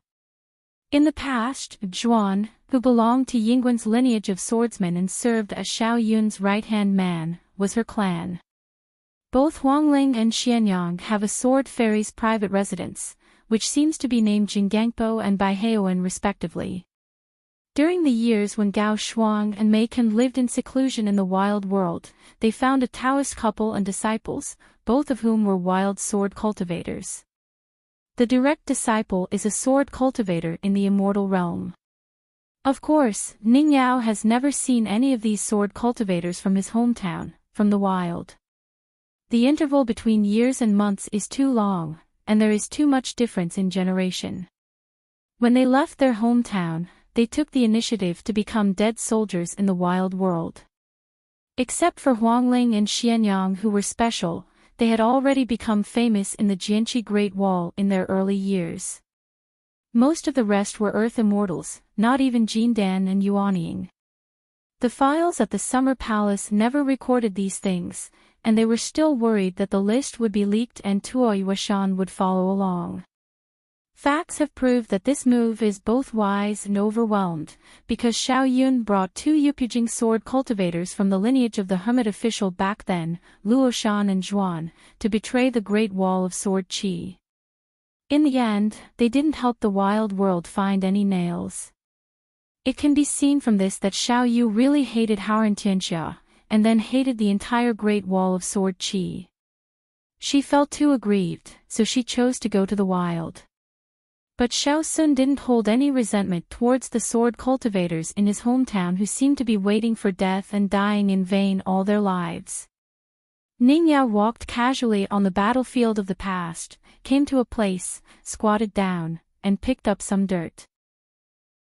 On the top of the city wall and at the 2 places on the city wall, whoever was the first to recognize the identity of the woman carrying the sword box, news spread, and there was a commotion all of a sudden. The number 1 person in the world recognized by the Tao is very important, and the Qi practitioners on the mountain know it well. Therefore, none of the Qi practitioners dared to go up and exchange a few words with that woman. On the other side of the city, there is a group of Qi practitioners from Aquarius continent, and Yu Rongyan, Ning Yao is the Taoist partner of Qin Jianxian in this continent, the rest of the 8 continents, you eat farts. Ning Yao quickly found the sword cultivator's aura at Zumadu, and greeted him. Sensing the movements on the Great Wall of Sword Qi, Qi Tingji and Wei Jin rushed over to Yujin soon, and there were also some unfamiliar faces, all of whom were sword repairmen without exception. Ning Yao turned around and clasped fists with the sword repairman to salute. Qi Tingji had the highest realm and the best eyesight, suppressing the ripples in his heart. He just asked Ning Yao with his eyes. Ning Yao nodded slightly. Qi Tingji didn't hide his wry smile. If it wasn't for taboo, he really wanted to ask this Ning girl who seemed to break through 4 realms in the blink of an eye, which way is the way to get together. Wei Jin, the great sword immortal of Fengshua Temple, said guiltily, "It was because of the help of the elder sword immortal that I got a few gifts of sword intent from Senior Zongyuan."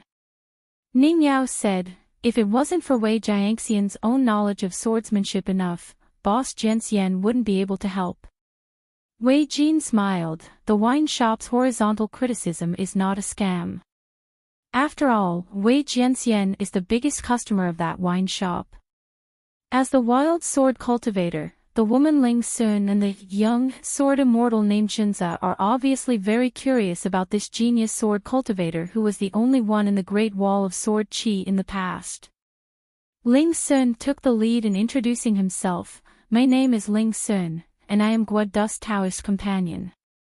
The immortal realm swordsman smiled and said, "I follow my master's surname, my Taoist name is Junza, and now I am under the pseudonym Mei Dandang." Macon reached out and rubbed the young man's head, and said with a smile, "My disciple, who entered the fairyland at the age of more than 200, has good aptitude. Xian Yang cut to the chase and said, "We all received the flying sword messages from Xing Yun and Lu Shuwei, so we made an appointment to meet Sect Master Qi." Xian Yang and Lu Shu's masters are old friends. It's just that Xian Yang is not very willing to go to Tongya Island or Luopa Mountain. Huang Ling asked in his heart, "Ning Yao, I heard from Qi Tingji that Qin Pingan fell to the nascent soul realm after returning to the realm." Ning Yao nodded. "You can do your best to teach them swordsmanship, but they will not be named for the time being. Whether every young sword cultivator can be included in the clan genealogy requires his nod in person. Assuming that the Dragon Elephant Sword sect has 20 monks of the upper 5 realms one day, there will be only 19 registered disciples other than the Sword Immortal on the Golden Jade genealogy. Qi Tingji is planning to take a trip to Tongya continent recently, and personally invite the Sword Immortal Su Jun from Jinjia continent to join the Dragon Elephant Sword sect as the head of the sect. Fortunately, it was Ning Yao who came here, not Qin Pingan. Otherwise, Qi Tingji would not dare to say such big words, and Chen Yingguan would not be as easy talking as Ning Yao. Ning Yao said, "The strong are stronger. I hope that the Dragon Elephant Sword sect can make persistent efforts and strive for the #1 sect background in Haoran Tianxia." She would definitely be partial to Qin Pingan and Luopashan, but if the Dragon Elephant Sword sect can flourish, she also thinks it is a good thing and is happy to see it succeed. Qi Tingji asked with a smile, "Ning Yao, can you say it?" Ning Yao asked doubtfully, "What did you say?" Qi Tingji said helplessly, "Your realm." Ning Yao smiled and said, "There is nothing to say about this." Only then did Qi Tingji reveal the secret to everyone with his heartfelt voice. Ning Yao is already a pure sword cultivator at the 14th level. This handsome white-robed old sword fairy is our great wall of sword Qi, and finally there is another person who has reached the top of the sword. Even though Qi Tingji was the most selfish person among sword immortals, even Chen Qing was unwilling to let him go to Wucai Tianxia, but chose to entrust Feishing City to Qin Shi. But Qi Tingji was still Qi Tingji after all. Qi Tingji smiled and said, "Shall we go to the top of the city to have a look?" In the past, the people discussing matters at the head of the city were all sword immortals. For thousands of years, the only exception was that the boss sword immortal handpicked Qin Pingan to take over the mess of the Yingguan lineage. Ning Yao nodded. Together they ride the wind to the top of the city. On the top of the city, lined up one by one, 11 sword cultivators of the 5th realm, either standing, squatting or sitting. Some sword cultivators who have returned home but have no hometown to speak of, are sad that the swing with fluttering dresses is gone at the top of the city. Some are sad that they have lost the private houses of the sword immortals who often visit to drink, and some are sad in Yanmei Lane, and some are sad. People are sad that they can't see the thatched hut of the boss sword fairy. Ning Yao asked softly, "Didn't the old deaf boy be invited to join the Dragon Elephant Sword sect?" Qi Tingji shook his head and said, "It's hard to get back to freedom. How could the old deaf boy fall into the trap of himself? And the old deaf boy hid well. Probably no one will find him until the war is over." Zhu Su joked with a smile, "Ning Yao, I was a lobbyist for your men, but one of them didn't get any money, and they had to return without success. Don't you have any awkwardness in your heart?" Ning Yao said, "There's nothing to be awkward about." Wei Jin said, "Ning Yao, help me with a message. Chen Pingan wants to move the Wanyan pine tree in Shengxiantai, so he can just move away. Just say that I agreed, and as compensation, let Luopa Mountain take care of the disciples of Fengshua Temple more in the future." Ning Yao asked suspiciously, "Are you going to find a chance to ask Zhong Yuan for a sword?" Wei Jin's silence was the answer. Ning Yao said, "I'm going to visit the 100,000 mountains." Qi Tingji said, "I have a chance to go to Dragon Elephant Sword sect to meet Lu Ji." Ning Yao said, "I will not persuade her to go to Qingming Tianxia." Qi Tingji smiled and said, "No need to persuade you. As long as Ning Yao shows up at the Dragon Elephant Sword sect now, it will be more effective than any persuasion words." Ning Yao nodded, and her figure disappeared out of thin air at the top of the city. When Ning Yao left the city, several sword cultivators let out a long breath at the same time. After all, their age and Taoist age were there. When Ning Yao was here, they must not show timidity. But I have to admit that being in such close contact with a 14th level pure sword cultivator is quite stressful. What's more, Ning Yao is still the #1 person in a new world. As one of the only two outsiders, Mei Dandang asked a big question: Ning Yao and Fei Ran, are they the most promising monks who are at the same level as the founders of the three religions? If Qi Tingji didn't speak, no one would dare to answer this question. After a long silence, Ling Sun said with a smile, "I'm curious as to what kind of person Chen Yingguan is, so Ning Yao can like him." Qi Tingji said with a smile, "He is a very stubborn and smart person. Even if we don't agree with each other and are destined not to be friends, we should try our best not to provoke him." Xian Yang was surprised and said, "Such a high evaluation." Qi Tingji put it in a more vivid way, "It's fine to think of him as Jing Juzhong, who is still young for the time being." Some people shook their heads, obviously not believing it. Ning Yao came to the familiar mountain of Shirwan Dashan. He saw a sable-hat girl with flushed cheeks sitting on the edge of the cliff in a daze. It was rare for the old blind man to take the initiative to walk out of the hut, and said with a smile, "Ning girl is here, yo, not bad, not bad, we have to call each other fellow Taoists from now on." Ning Yao smiled and said, "Grandpa Jitsi. After all, if you really want to talk about eating and drinking, they are still going too far.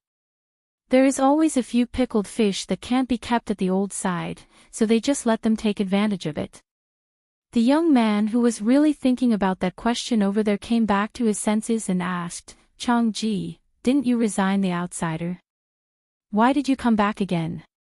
Chen Pingan laughed and said, "Young people learn calligraphy and swords, and already have the eyes to see the clouds.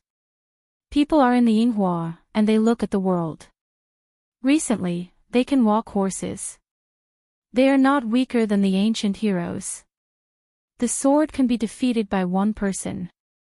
The book is full of names, and the long term the wind blows into the short sleeves, the inner hands are like ice, Kong Shan is alone, and last night there was a ringing in the box, my second and third sons and I have had a deep friendship throughout our lives." The boy sighed and came again. The stale and sour words are really not as interesting as his dirty words. Chen Ping smiled and said, "Shall I explain it to you?" The skinny boy slapped his head, and took out another piece of cake. "That's enough, all right, I know half a piece of cake can't stop your mouth." Chen Pingan laughed loudly, and he was no longer polite to the young man who spent a lot of money. A young girl Ping Ping walked by gracefully, with a slender waist and light footsteps, and the boys immediately raised their voices to speak. On Tonggishao, the capital city of Yunyan Kingdom, Jiang Shangzhen took Su Jiaoqie, whose alias was Luo Wan, to find Wen Yu, the deputy head of Tianmu Academy. When Wen Yu read the secret letter from Chen Pingan, instead of hesitating, he helped Luo Wan to make suggestions and finalize the details, specifically how to pretend to be the suzerain Han Yushu of the Wanyao sect, so that it would be more real. At Yulindu outside the capital, Lu Yuzhou, Lu Suiyu, and Yu Yufu went out to a small restaurant together, and had an argument with a group of unruly mountain chi practitioners. The former went for the special food, while the latter was those who specially go to small restaurants to experience the sufferings of the people, so that Lu Yuzhou was like an embroidered pillow, and he was able to bring two beautiful beauties to this kind of restaurant to drink, and he was very angry. In order to use family background to oppress people and use fairy money to smash people, he couldn't scold Lu Yuzhou who was always smiling, so he asked Lu Yuzhou if they knew who his father was. Lu Suiyu was very happy on the spot, saying that if you don't know who your father is, you can ask your mother. On the side of Qingxing country, Chen Pingan, together with the Zhang family of Tianchao Commandery, took the initiative to find the old Emperor Lu He and Qing Qian, the protector of the country, and cooked wine around the stove. The two sides had a long talk all night. Chang Fenghan nodded and said, "I know, the former civil judge of the city god's temple in the capital of the Yushuan kingdom, has just been promoted to Lingzhou, which is near the capital of Dali City, as the city god lord." Before Hong Zhongyu took office, he sent a letter to the lower officials to remind me pay attention to Yu Zuangguo's literary movement and imperial examination rankings in the past 2 years. Not long ago, I asked Gao Zhongshuan, the Secretary of Cultural Affairs, to check the files, and Gao Zhongshuan gave me an answer that was correct. Tong Wenchang said, "Gao Zhongshuan." A female official of the Shanshan mansion suddenly had a big head, bit her lip, walked to the door, and fell down on the ground. Lujiashan Culture and Transport Director Gao Zhongshuan, I have an audience with the god. Kneeling at the door, Gao Kongsan's face was pale and colorless. The answer she gave to her master of the mountain earlier was actually, there is no major flaw. It's just that she dared to expose such words in person. Tong Wenchang said, "I promised Chen Guosher that Siye will give him a satisfactory answer." Chang Fenghan, Gao Zhongshuan, tell me, how should I give him? Earlier in that small house, I drank a little wine with Chen Pingan, and the side dish was the wild onion fried sauce. The two have known each other for a long time, but they know each other well, so they talk freely. Young people say that the world is good and beautiful. The old man said that there are countless mountains and rivers, so big in the world. It was raining heavily, the world was dark, and there was a wine shop on the side of the road that was still open. One rode leisurely, holding a golden whip and a wine pot in one hand. They came here to drink in the rain, and the horseshoes burst and splashed mud. Tomorrow is Qingming Festival. But it's nothing to the drunk nobleman on horseback. Anyway, Ma Shi is not busy on this day. The hometown is far away, so there is no need to go to the grave to worship the ancestors. Drenched by the heavy rain, Ma Yenshan got off his horse, hiccuped, and yelled outside the door, Sister Song, I need to drink your wine to sober up, and then help me dry my clothes." Humming, Ma Yenshan felt a little strange. The restaurant was open, but the mountain goddess of Jura Mountain didn't even make a few words of teasing. Ma Yenshan hesitated for a moment, with a calm expression, hiccuped, turned around directly, and wanted to ride his horse away. On the other side of the restaurant, a young man in black robe stood at the door and said with a sneer, "It's not stupid." Ma Yanshan's body was stiff, and he waved his hands, as if signaling to the family priest who was secretly escorting him not to show his face. Ma Kushuan rubbed his chin. "Stop pretending, in this territory of Yushuan Kingdom, who would dare to think about you, the second son of the Ma family, and you have a big heirs, so you don't have the good habit of bringing followers when you go out." Ma Yenshan turned his head slowly and looked at the young man who seemed very strange but familiar. Ma Yenshan was stunned for a moment, and then he had mixed feelings for a moment. He stood in the rain, his lips moved slightly, but he couldn't say anything. Ma Kushuan said, "Come in for a drink." Ma Yenshan wiped the rainwater from his face, and walked quickly into the wine shop, without the air of a rich and idle person. The goddess of the mountain personally cooks wine to entertain the guests. Ma Kushuan said, "This is the third meeting." Ma Yenshan said angrily, "Why don't you meet your parents? You became on the mountain, and even your parents don't recognize you." Ma Kushuan smiled and said, "I haven't been close to them since I was a child, and I have no feelings for them. It has nothing to do with whether I go to the mountain to practice Taoism or not." Ma Yanshan's face was livid with anger.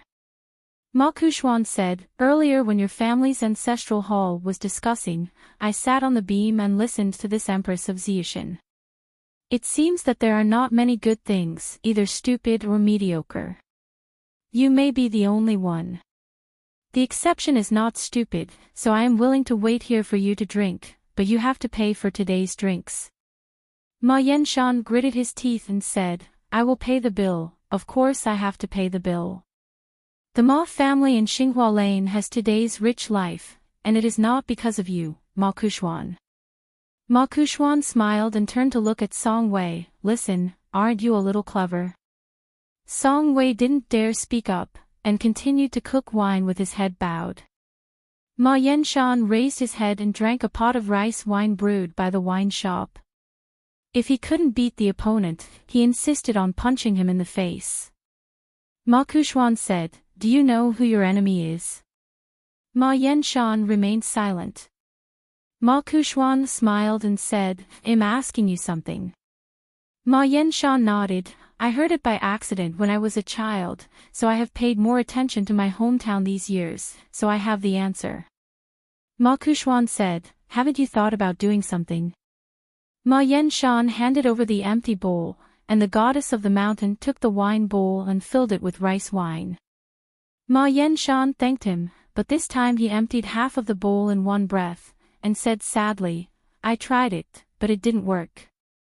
Ma Kushuan nodded and said, It's good to have a heart, it's much better than those idiots. Ma Yenshan raised his head and asked in a low voice, You came to Yongjia County this time, do you want to take your parents and Yuemei to the mountains together? Ma Kushuan smiled and said, You can't take it away. You can hide from the rain, and you can't escape the debt. What's more, the debt collector is the most vengeful person in Nipping Lane. Ma Yenshan panicked, Could it be that you can't do it? Ma Kushuan couldn't help laughing. Who do you think Ma Kushuan is, who can do whatever he wants and be omnipotent? Ma Yenshan said, Then what do you want me for? Ma Kushuan smiled and said, I will let you Shiwu take you to Jinwu Mountain. There is only such a place. It would be a pity to give it to Ma Yuemei. Ma Yenshan said in a deep voice, I won't go. Ma Kushuan said, Who are you, do you mean what you say?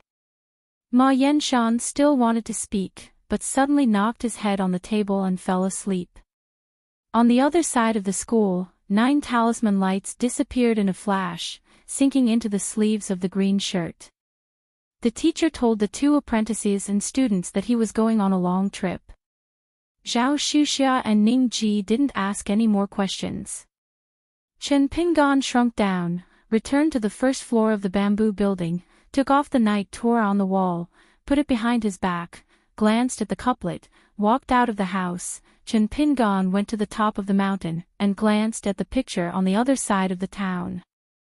There are 2 alleys, and this is where the mountain comes out. Tomb Sweeping Day. Yongjia County, the capital of Yushuan Kingdom. Wearing a green shirt with a sword on his back, he walked on the street with an umbrella, and when he came to the door of a big house, he put away his umbrella. The concierge was a pampered middle-aged man, a pure martial artist, who also served as one of the Ma family's nursing homes, and asked with a smile, Is this looking for someone? Is there a famous post? The guest in blue shirt smiled and said, I'm looking for someone. I didn't bring a name card. The concierge was full of doubts. If he came to the door today to find someone, was he out of his wits or because he had something urgent to ask for? But the concierge still kept smiling and asked patiently, Who are you looking for? The guest in blue said, I'm looking for Ma Yan and Qin Jing in Xinghua Lane.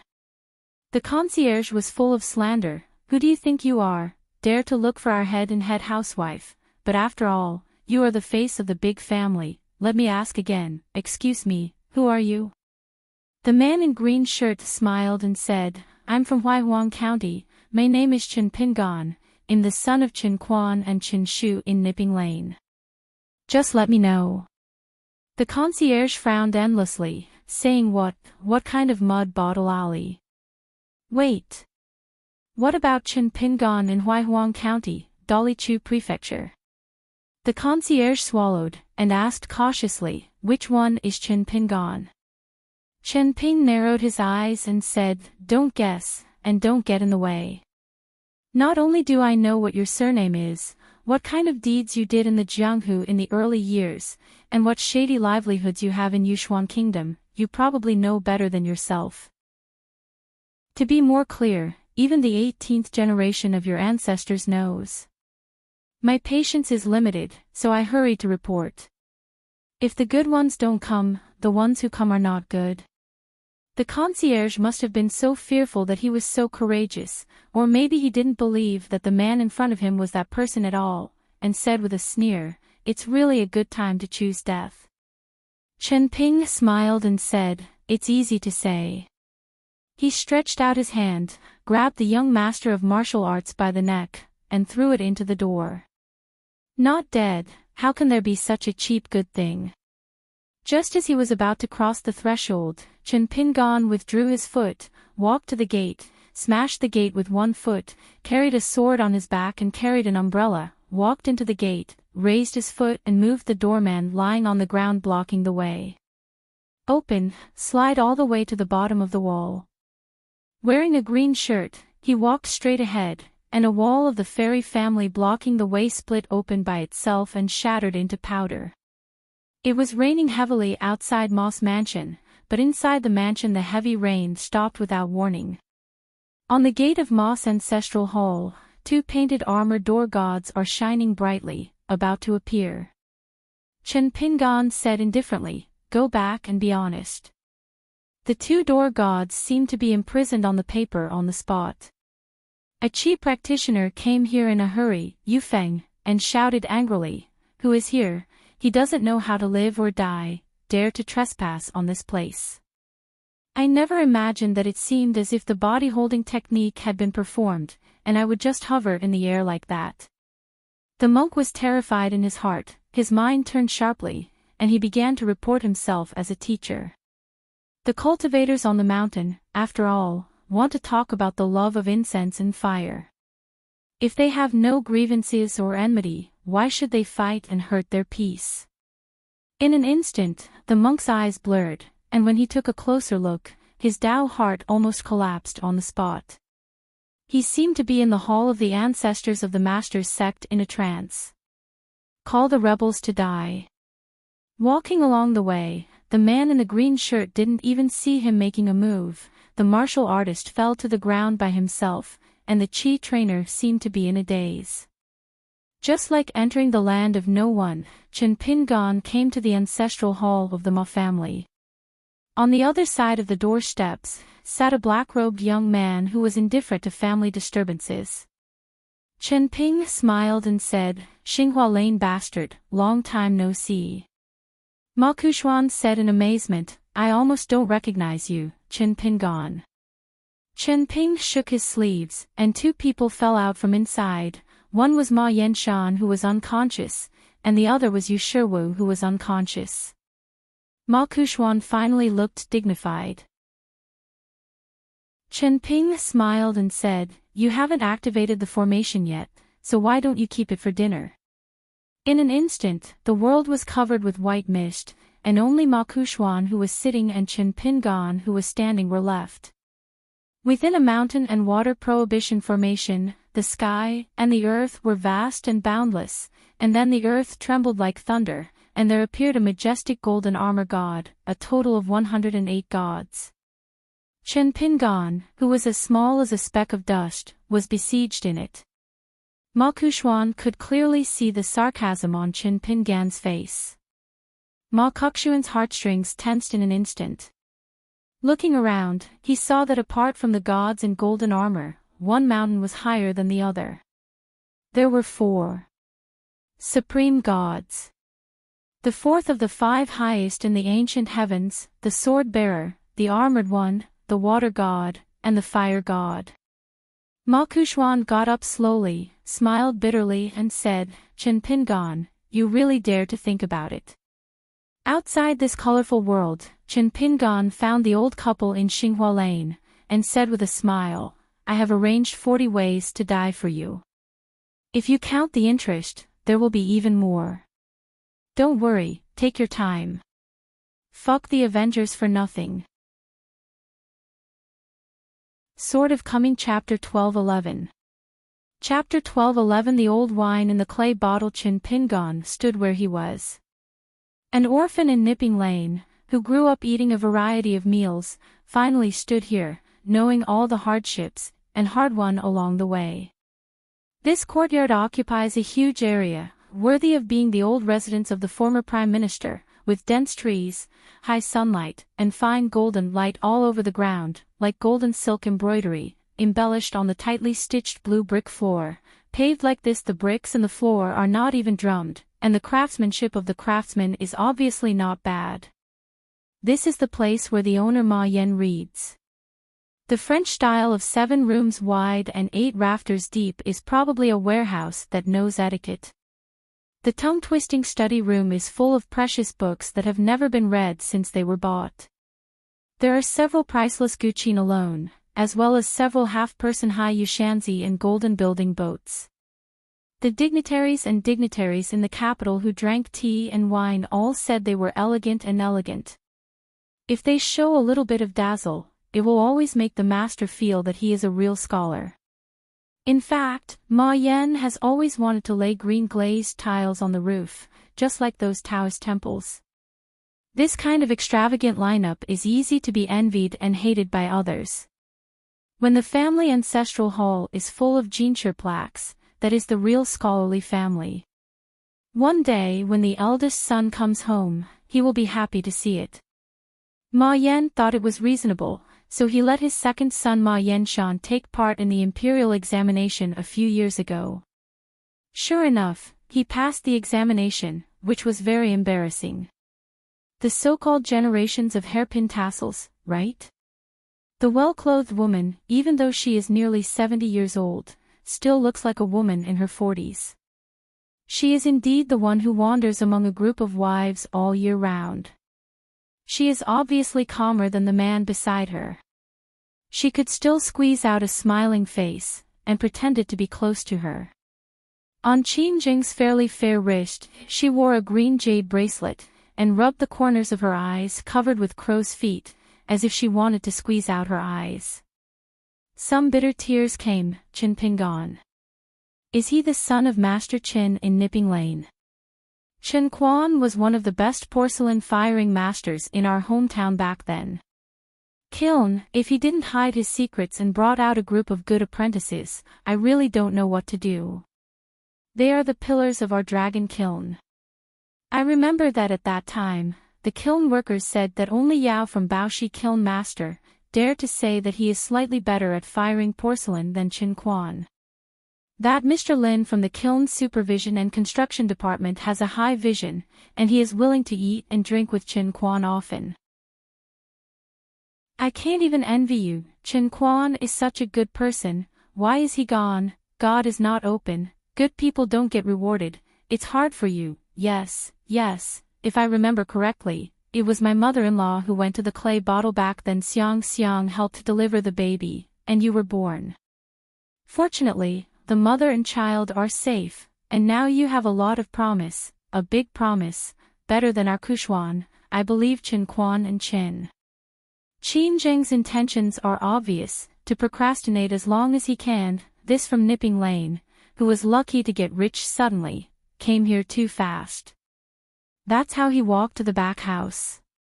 Fortunately, Ma Yen had sent several secret letters just now, both to the imperial teacher of the Yushuan kingdom, and to the Qinghuang temple in the capital. Before that, the more Qin Pingon violently murdered, the more he would be wrong today for this guy who didn't die directly at the hands of the wild monster clan. The Ma family branch in Xinghua Lane made its fortune by relying on the Golden Goose Kiln, and the top master of the Golden Goose Kiln is Chen Quan from Nipping Lane. It was Chen Quan who led those skilled kiln apprentices that the Golden Goose Kiln, which was at the bottom of the list and had a few fires, began to slowly improve. In an instant, the cyan figure came to this woman named Qin Jing. He neither respected the elders, nor thought about the friendship of fellow countrymen, nor did he mean that men would not hit women, so he directly hit Qin Jing's neck with a knife in his hand. The force was not heavy, just enough to beat Ma's housewife as if she had swallowed a mouthful of burning knife spirits, her face flushed with burning pain, Qin Jing covered her neck with tears, babbling. She didn't know if she was cursing or complaining. It hurt so much that her nose flowed out. Obviously, the mud-legged kid from Mud Bottle Lane was born. If she really wanted to kill someone, her neck would be broken in an instant, and her head could be moved. Chen Ping smiled and said, "I didn't catch up with you again." Ma Yan, who was already sweating profusely, didn't dare to wipe the sweat from his forehead, and said in a trembling voice, "Chen Pingon, if you have something to say, it's all a misunderstanding. You must not listen to those rumors." Chen Ping smiled and said, "A misunderstanding is a misunderstanding, and it's not a big deal." Ma Yan choked for a moment. A young woman with a face similar to that of Qin Jing rushed over with a sword, followed by a group of heroic maidservants in Tsing-yi, all of whom had swords on their backs, with snow-white scabbards and golden tassels. Every time they show up in the capital of Yushuan Kingdom, riding horses with Ma Yuemei, going outside the city for a spring outing, or visiting mountains and rivers, it is a beautiful sight. Seeing her mother's pitiful appearance, Ma Yuemei, who came over after hearing the news, scolded angrily, "The thief is so bold that he dares to come to the door to provoke you. Use your sword to meet the enemy." A group of beautiful young women drew their swords one after another, and the long swords came out of their sheaths clangingly, buzzing, and the momentum was not weak. Among them, several long swords flew in the air, revealing their sword lights more than an inch long. They are in Ma's house, they have been honored by Ma Yuemei, and their identities are aloof. They are all excellent martial arts talents selected by Ma's masters when they were young. Jian is diligent, not only has a wise master to guide, help teach boxing and give away sword manuals, but also does not lack the fairy family's medicinal food to recuperate their physique. The demeanor of the sword fairy on the mountain. Dozens of long swords stabbed noisily at a man wearing a green shirt and gown, but with a bang, they all changed their trajectory midway, like mud hitting a wall, and nailed to the wall beams of the study room behind Ma Yan. The maidservants who always had their eyes above their heads were paled by it. Their sabers are talisman swords carefully forged by the immortal masters on the mountain. Holding such priceless immortal weapons, it is easy to slay demons and demons. Ma Yuemei bit her lip and stared at the motionless blue-clothed swordsman. After a moment of silence, she looked complicated and asked, "Are you that Chen Pingon from Luoba Mountain?" Hearing a tip-off from a personal maid just now, Ma Yuemei is like falling clouds. Is she really that legendary sword immortal of Lost Mountain? No injustice, no enmity. Why did Chen Pingon come to the capital of Yushuan Kingdom? Why did he come to the house to make trouble? And he was so unreasonable when he shot. I heard that the pure warriors and monks who were guarding the house in front of them had a worse end than the other. Chen Shanju, who was born in Nipping Lane, did he have some unknown old grudges with his family? That's why all these years, that idle guy Ma Yenshan ridiculed the family mansion as a turtle shell. Knowing that the blue-clothed swordsman was Chen Pingon from Luoba Mountain, the maids who practiced sword looked at each other with unbelievable expressions on their faces, and they couldn't believe it. A sword fairy on the mountain who seems to be farther away than the characters in the book, just standing in front of them. In recent years, in private, relying on the mountains and rivers and mansion reports of their young ladies, they have been very concerned about the Lupo Mountain in Chuzhou, which is adjacent to Beiyue Piyun Mountain, the youngest last hermit official in the history of the Great Wall of Sword Qi, and his best friend Lu Zongzhu. Asking swords together at Qingyang Mountain. They all know a little bit, and because they are pure martial arts and practice swords, the name Chen Pingon is not only fascinated for a long time, but in any other situation, when they met him, they would probably be overwhelmed and excited, and would not be able to sleep for several days at night, even if their admiration and reverence for the legendary Chen Jianxian was not sincere enough. He is the only great sword immortal who is a great master of martial arts in the history of our Aquarius continent. In this way, how dare they continue to make mistakes? Each of them looked uncertain. Chen Pingon kicked Ma Yan's knee, and the latter knelt down on the spot. Chen Pingan then closed the umbrella in his hand and hit Ma Yan's face door. The latter smashed the door and fell into the house. I have roughly figured it out. Ma Yan and Qin Jing, the couple, are indeed seeking a way out for themselves, such as wanting to become a mountain and water in a certain place in Yushuan Kingdom, but it is more likely that the difference between gods and immortals is still not very reliable. It is estimated that he still hopes to occupy a place with the city god and underworld official. In this way, the netherworld and different ways have been truly achieved. If Luopishan can obtain an orthodox status in Fengdu Hades, if Luopishan wants to make a move, it will be an act of arrogance that breaks the old rules. It can be seen from this that Hong Zhongyu, the civil judge of the city god temple in the capital, moved to Lingzhou, and brought Ji Xiaoping, the chief official of the Department of Yin and Yang, which was a kind of force to give way in the officialdom.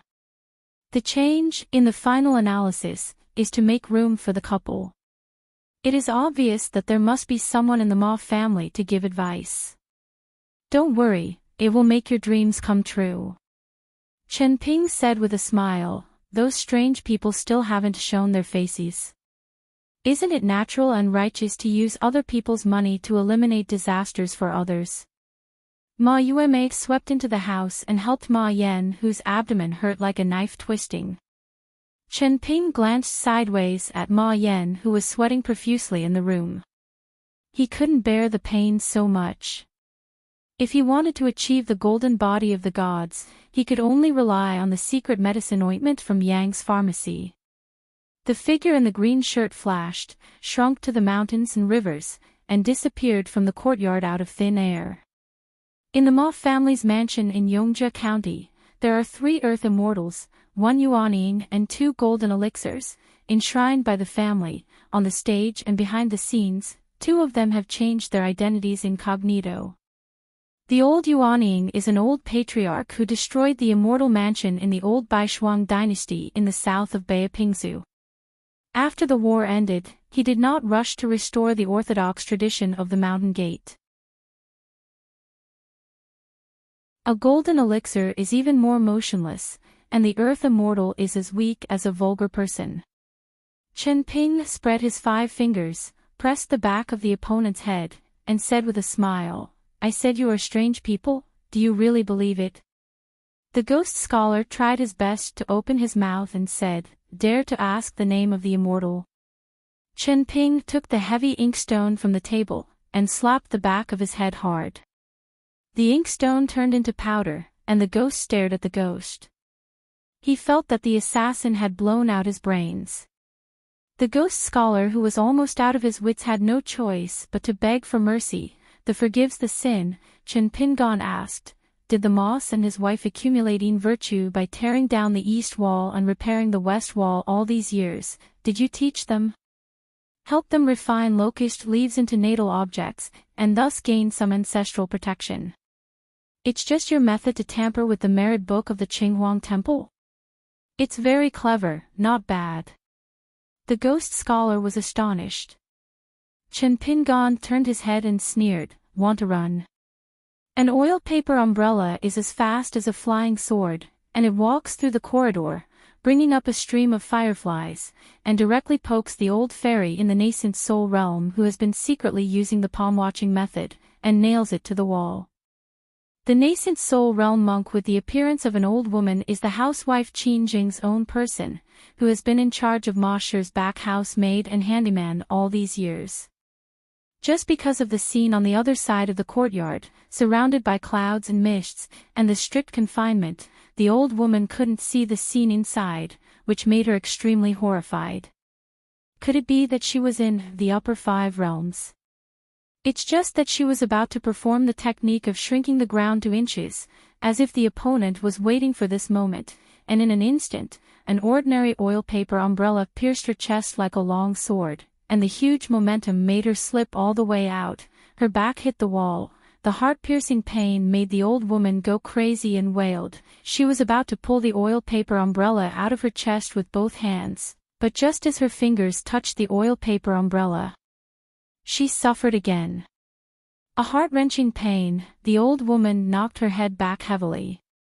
It turned out that the sword energy of the oil paper umbrella rose instantly, and strips of golden flames spread along the palms and arms of the old woman to the whole body with lightning speed.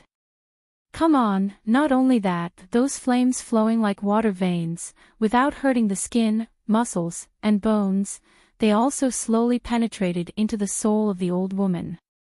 The domineering fire method caused the old woman's whole body, earth, mountains, and rivers to fall like a rain of fire. Burning. It is only said that the heart lake of a monk in the nascent soul realm was instantly boiled by the fire, and the mist rose, and the monk's heart lake turned into a frying pan.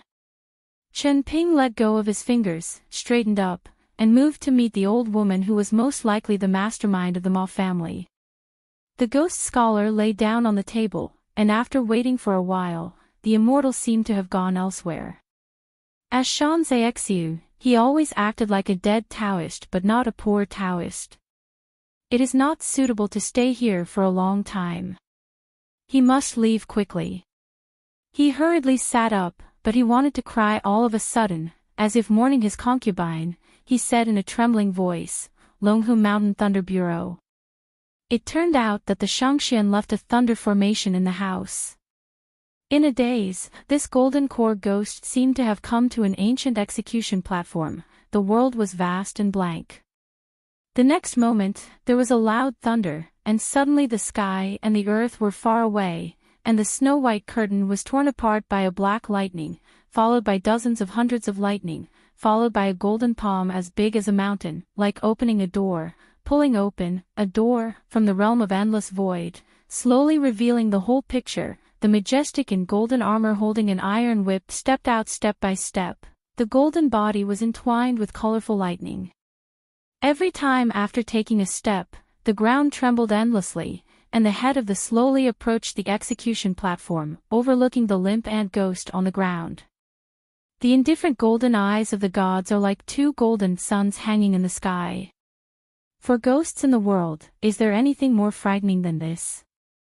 The yin and yang are the creators, and there are gods in the sky. Could this be what the Shangxian called smart? Standing in a gloomy room, Chen Pingan stood in a gloomy room, looking at the old woman nailed to the wall with an oil paper umbrella. This handling of swordsmanship was learned from Pei Min's swordsmanship.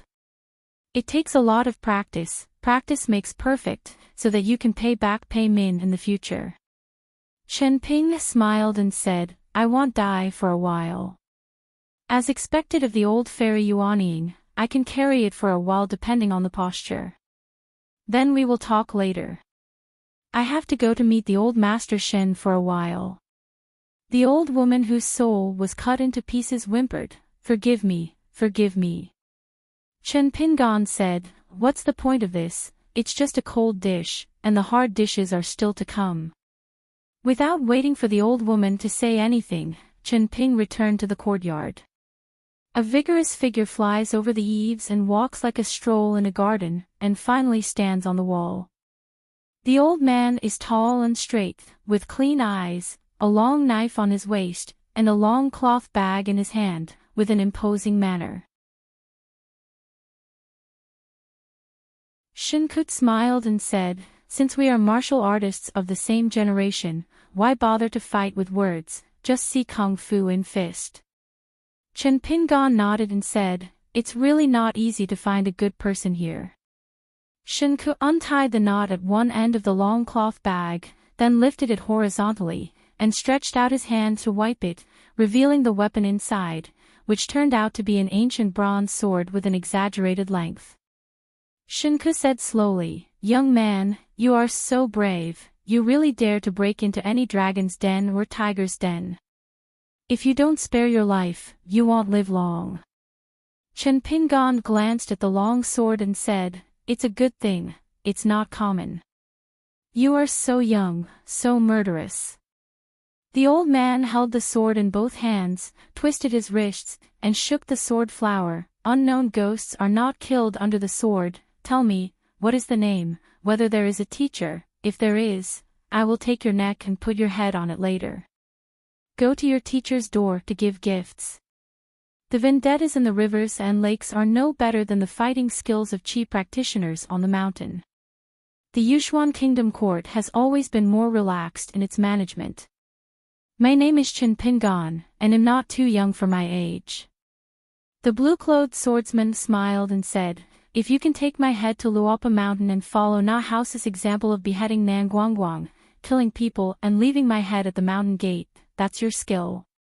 When Shinku heard this thunderous name, his eyelids trembled, and he breathed out pure energy and full of fist intent, breaking his skills in an instant, revealing a decadent trend visible to others with naked eyes. The old man tried his best to keep himself on the same spot, and forgot to use the method of gathering voices into a thread. Excuse me, Chen Jianxian just wants to find someone to talk about the old days, and the old man will not get involved in this kind of personal grievances, so I will leave the Smoky Ma mansion. If Chen Jianxian finds it still an eyesore, this old man can leave the capital and never set foot in Yushuan Kingdom again in this lifetime. Chen Ping smiled and stretched out a palm. It's easy to say, with your feet growing on your body, old Master Shin can go wherever he wants. Shinku was in doubt, and cautiously asked in a low voice, really? Chen Ping smiled and said, it can be serious or not, it's up to you. Without further ado, Shinku threw away the long sword to show his sincerity, pointing his toes and walking with a long figure.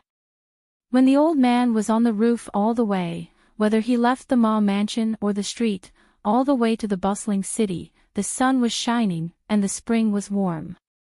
When he was on the busy Imperial Street, Shinku finally let out a long breath. The gate was spinning, and it was good to survive.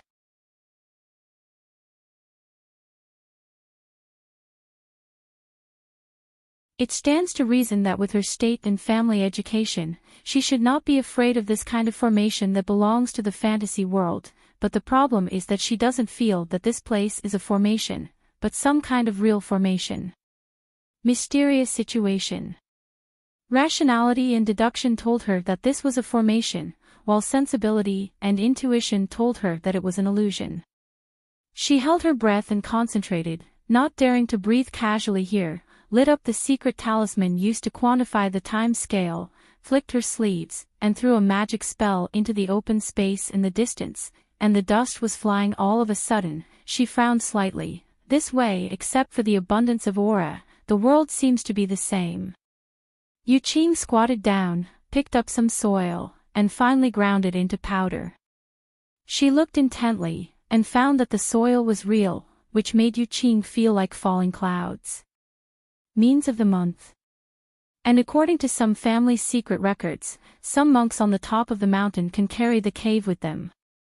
Yu Qing carefully sacrificed a pocket-sized pagoda with double eaves, and gently threw it into the air to protect the 1-acre 3-point land where he was standing. Then he slowly rose against the wind, trying to overlook this secret place from a high place. As his stature rose, Yu Qing had a panoramic view of the white jade-arched bridge in front of him. There were all kinds of strange beasts crouching on the watchtowers of the bridge, and there was also a carved stone bully with dragon scales under the bridge. Watery.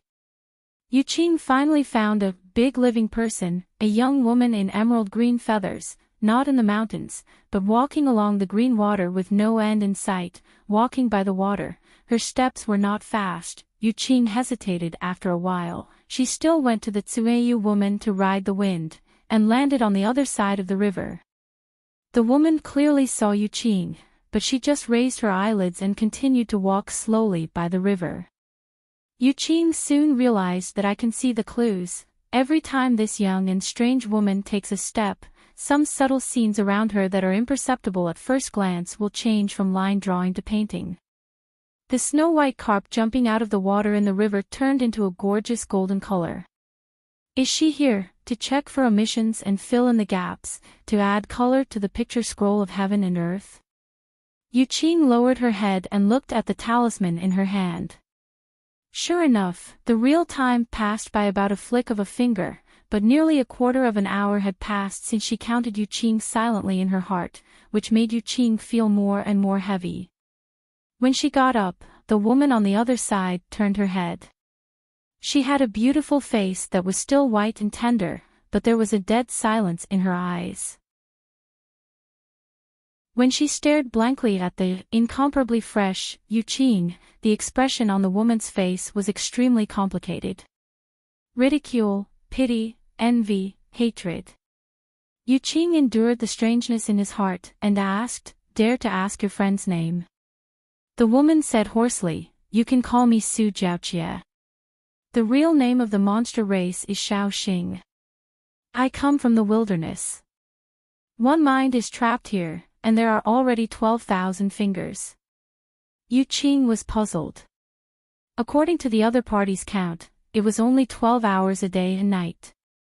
The woman who called herself Su Jiaoqiu suddenly contorted her face, as if she had guessed the other person's thoughts. She put her fingers on her cheeks. "It's only been a day and night, is it? 4,800,000 moments, 4,800,000.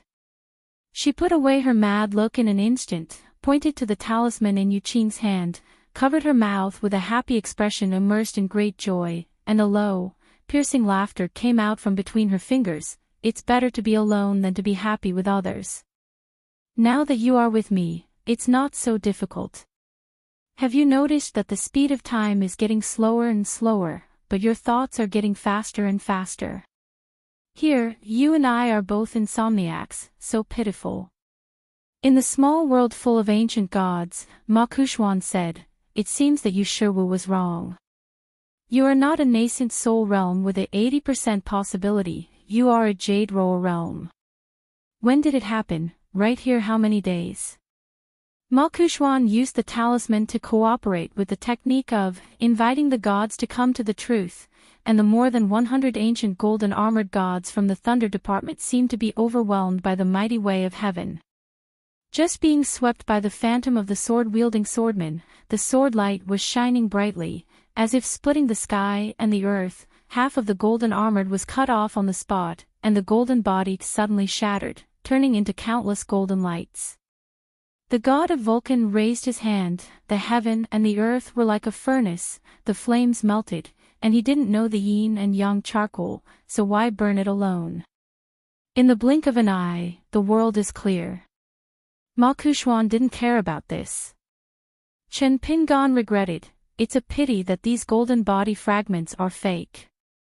Ma Kuxuan, aren't you very capable? Why don't you just invite the real bodies of these gods?" The scene of Xiaoxiandi receded like the tide, and the two returned to the real situation. Ma Kuxuan sat back on the steps at the gate of the temple, and Chen Pingan stood on the square. Ma Kuxuan said with a smile, "Didn't it mean that Chen Yingguan was specially retreating from me, without the Jade Royal Realm by his side, relying on the dual status of nascent soul realm sword cultivator and 10-realm martial artist? He still felt that this time of revenge, he walked into Yongjia County alone. Is it an unreliable thing?" Chen Ping smiled and said, "You have such a big face." Ma Kuxuan glanced at the outside and saw that the real situation of the entire Ma mansion had already fallen into a state where time and water stagnated. Ma Kuxuan asked, "The natal supernatural power of your flying sword can control a long imitation river of time. How much area can it cover? How long will it last?" Ma Kuxuan asked again, "Why don't you show up with the appearance of the Great Wall of Sword Qi?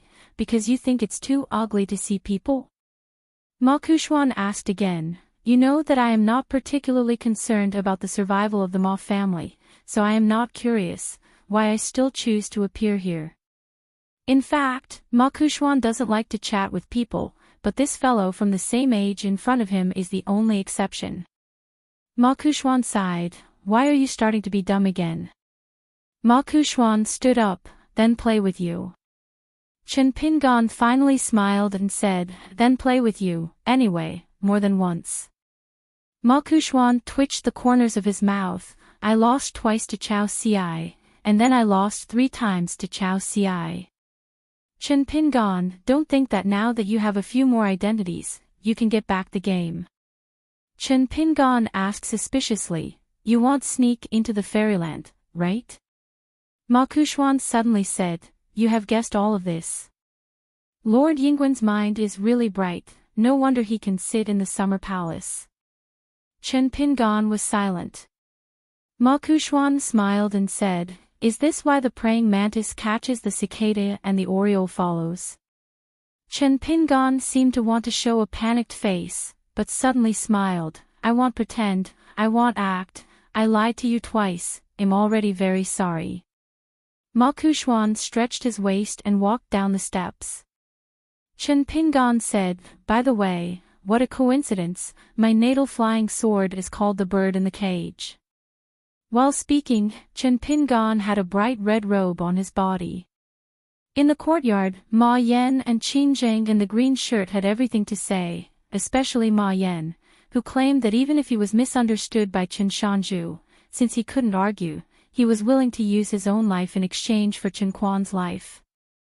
Qin Zheng suddenly knelt on the ground, singing like a husband and wife, and immediately followed up with a sincere expression of heartfelt words, "Chen Pingan, if you think that your mother's death is also related to us, then I will pay you another life. Just beg you let our Ma family go, please don't blame others." Chen Ping turned a blind eye and just said with a smile, "Why do you continue to procrastinate, what's the point?" As he spoke, he took out a few flying sword messages from his sleeve and crushed them all. It's probably useless to bring in reinforcements. A maidservant in Tsing Yi rushed forward to Chen Pingan without any warning. A dagger slipped out of her sleeve, and with a flash of sharp edge, she tried to fight close to him, with the courage to die generously. Another sword servant jumped forward, stretched out his hand in the air, and controlled the long sword on the wall in his hand, and slashed at the head in the green shirt. Afterwards, the maidservants in Tsing Yi jumped up and down one after another, seeing death as home, and rushed to kill Chen Jianxian without hesitating their lives. Chen Pingan raised an arm, put his fingers together, and in an instant, cut off a dozen maidservants in Tsing Yi. Their bodies fell to the ground, and the courtyard was covered with blood, which was horrible. Even Ma Yan, who was mentally prepared, felt that this scene was too bloody, and Qin Jing even vomited on the spot. Chen Pingan said indifferently, "As a dead man, you will die if you ask for it. You asked for it yourself." Qin Jing lowered his head and bent over, retching unceasingly, seemingly losing his composure, but the woman was secretly in high spirits. In the roadside wine shop on the other side of the Jiao mountain, the worried mountain empress Song Wei drank by herself, absent-minded. The heavy rain was pouring, the day was as dark as night, and the raindrops hit the windows in a hurry, making the noise like a new ghost. In such a bleak scene of the rain curtain on the road, two guests unexpectedly came, a tall man with thick eyebrows and big eyes, and a graceful and elegant young man in Confucian shirts.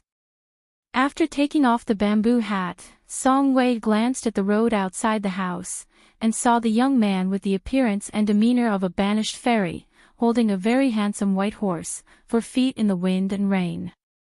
Song Wei pointed to the wooden sign at the door, and said apologetically, "Both guests, I'm sorry, the shop is closed and no guests are welcome." The tall man stepped across the threshold first, and said with a bright smile, "Just looking for a place to hide from the rain, we bring our own drinks, and wait for someone here by the way. If we are not allowed to enter, we will go back and wait outside the door, on." The mild-mannered young man in Confucian shirt reached out and took off the wooden sign at the door, casually threw it on the counter, and said with a smile, "Since it is open for business, there is no reason not to make money." Song Wei was hesitant, and it could be seen that these two people were not easy people. After all, she is a local mountain god, and the shop is located near Jiao Mountain. If she can't tell the level of someone's realm, then there is only one possibility, and it must be a person who has accomplished Taoism. The tall man raised his chin towards the counter, and the young man in Confucian shirt went behind the counter and took 2 jars of wine from the shelf.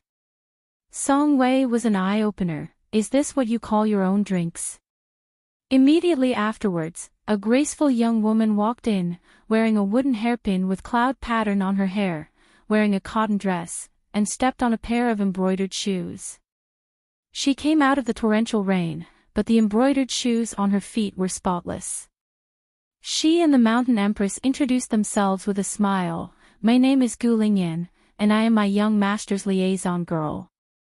Gu Lingyan turned against customers, went to the backyard and brought a brazier over, then took a large bag of charcoal and put it at his feet, poured it into the basin with a rustle, lowered his head and took a breath, and the charcoal lit up the fire. She picked up the iron tongs, skillfully moved some old ashes and pressed them on the charcoal fire, leaned forward, stretched out her hands to warm the fire, gently shook her white hands like snow, raised her head and smiled and asked, "Madam the shopkeeper, there are taro in the shop. Is it zongzi or zongzi? I want to keep warm here while cutting window grills and packing shoe soles." Song Wei shook his head. "I thought this was the person they were waiting for. Now that it's her time, what's next?" Gu Lingwei looked at the mountain lady who was sitting alone at a table, and said with a soft smile, "Ma'am, yours is really big, and your waist is too thin. You sit on a long bench, buttocks. It looks more plump if you get up at night and sit on the toilet, tsk. Song Wei became angry from embarrassment, and just because she couldn't distinguish the identities and backgrounds of the few of them for the time being, she forcibly restrained her displeasure. Lu Xianying spit out his drink on the spot, and quickly apologized. I'm sorry, I'm a thin-skinned person, I haven't seen the world, so I don't want to hear this." Gu Kan looked calm. Gu Lingyan said one lady at a time. Mount Jura was renamed Xiao Mountain. The change sounds really nice. It changed from vulgar to elegant at once. However, I heard that Xiao Mountain is under the jurisdiction of Lujiao Mountain, the crown prince of Xia Mountain. Changshan God, who is so tall that he can't be taller, seems to have lost his official title. It's just what happened in the past few days. Ma'am, do you have any inside information? You might as well tell it and listen, just treat it as a meal for my son, it's also considered great hospitality. Song Wei's face was ashen, and he said in a deep voice, "Miss Gu, I don't care what kind of teacher you are, what kind of realm you are, in this Shishan region, please be careful with your words, and be careful that misfortune comes out of your mouth." Gu Kan was silent for a moment. Lu Xianying, do you know what I envy you the most? Lu Xianying's eyes lit up. Tell me about it. I have the biggest shortcoming, which is that I don't know my own strengths. Gu Kan said, in life, people don't use their brains at all, they only rely on their intuition to eat. Lu Xianying waved his hand. I'll tell you something, don't spread it, Blacksmith Ruan is already in Fairyland. I can tell. Lu Xianying wondered, which I saw it. Gu Kan sneered and said, I'm different from someone who only knows how to practice swords, and I've also learned a little chi watching and superficial deduction. Aptitude is good, talent is high, and there is no need for two things. There is no need to learn those messy heresies. Is there something wrong? A black-clothed woman with tied in a bun, with light steps, crossed the threshold, holding a green bamboo walking stick. Gu Lingying raised his head and looked towards the door. Hey, the Lord is here. Pei Qian cupped his fists and saluted Lu Xianying, and Gu Kan. Lu Xianying smiled and waved, sit down and drink. Gu Kan nodded in greeting. Song Wei's heart tightened, and he recognized the other party's identity. Pei Qian, one of the four great masters of Aquarius Continent's martial arts review. Chen Pingan's founding disciple of Lost Mountain. Pei Qian bowed his hands to Song Wei again. I have seen Song Shanshan. Song Wei hurriedly got up and gave a blessing. The little is now called Song Wei, and he is the god of the mountain bending back. Pei Qian took out a piece of gold leaf and said with a smile, I'm going to fight with the goddess of the mountain to make wine from the market in Sijiao. Song Wei panicked and said, You don't need to buy wine, it's my honor and blessing that this little can invite Grandmaster Pei to drink a few jars of Panbin wine brewed by Ziushan today. Pei Qian nodded and said, the junior is impolite, thank you in advance. Lu Xianyang clicked his tongue in amazement. Little Haiten back then has become so sensible. Gu Kan smiled knowingly. Pei Qian took the altars of Xianzhou wine and put them on the table. Qian is a boy of the Qing dynasty. Wine is a hook for poetry and a broom for sweeping sorrow.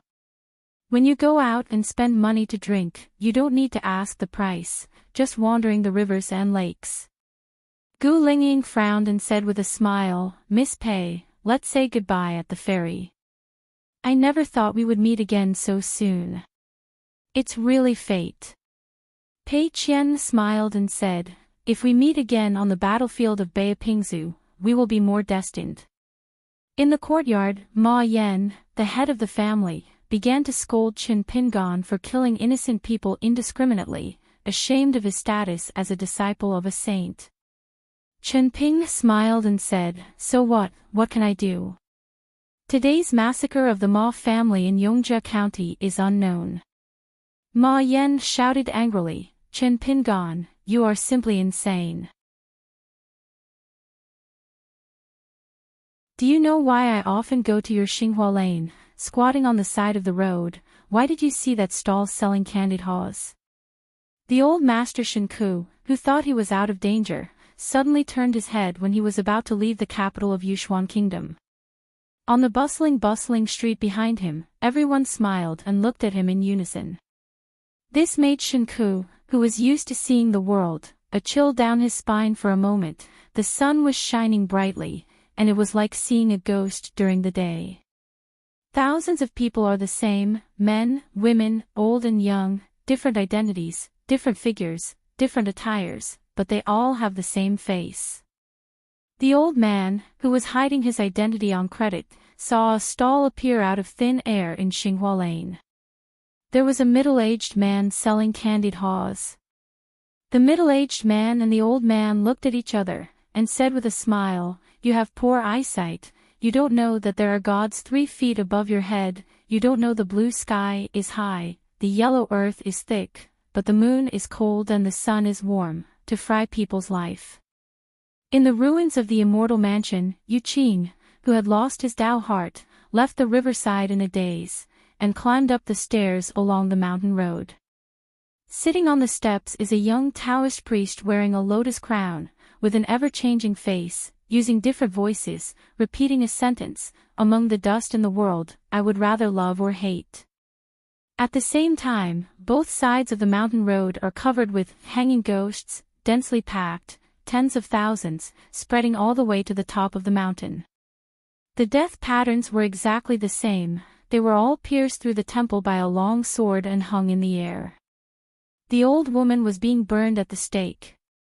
The ghost scholar is in a thunderstorm. All the deep-rooted hatred in the world is a jar of old wine, waiting for the avengers to uncover the mud seal, and you can drink it.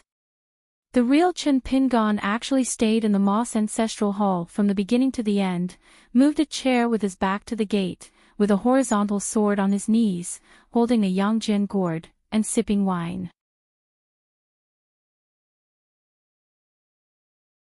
Sword of Coming Chapter 12:12. Chapter 12:12 Revenge is a solo drink. A hearty revenge is a booze that never gets drunk. Drink at your own discretion, drink slowly, and enjoy yourself alone. Someone was wearing a golden crown and a green gauze robe lingering in purple air, holding a glistening white jade Ganoderma lucidum in his hand, and a pair of plain white cloud shoes on his feet. About 30 years old, with a flawless appearance, a clean body, and not a very handsome face. Just like the exiled sun in fairy tales, his home is surrounded by mountains and rivers, with dense flowers and bamboos. It is also like a Taoist living in seclusion in the mountains who came out of a poem about wandering immortals, practicing with thatch, and occasionally came to the world. He strolled in the courtyard, counting steps to see a scene. Surrounded by different colors and scrolls, There are pavilions, terraces and lofts drawn with meticulous brushwork, freehand gardens with ink and wash, and courtyards with green landscapes. Not long ago, Chen Pingan just made his appearance look younger when he entered the fairyland. This Wuxia Street in Yongzhou County, where rich and powerful families gathered together in the previous dynasty, was once the emperor and a courtier. In addition to this old prime minister's mansion, there are two adjacent mansions, both of which have changed owners. The family status has long been included in Ma Shi's pocket. Because the Ma family adheres to an ancient motto of separate households without division, division of households means demolition of households. After settling here, for nearly 30 years, they have never divided households and households, and they are not allowed to set up household registrations and divide family wealth. The three mansions have a side door connected to each other, so the small half of the street is all surnamed Ma. In that courtyard, Chen Pingan, who was dressed in blue and had a sword on his back, raised his foot, and the soles of his shoes finally left Ma Yan's cheeks. He seemed to think it was dirty, and rubbed against the blue bricks on the ground, and said with a smile, "Ma Yan and Qin Jing can go down to heal their wounds," broke his wrist, and the several golden sore medicines secretly handed down by the old Master Shen probably don't work anymore.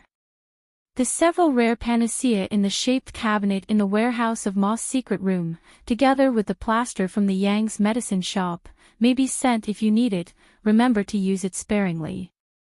After all, ointment is a rare item that can be used less than one bottle. With luck, Pu Lu, an old fairy in the nascent soul realm, can use the deadwood rejuvenation technique of the doctor. Take it back, Ma Yuemei, you can leave with your parents. Remember to call Ma Che, Ma Chuan, and Ma Bai over, just 3 for 3.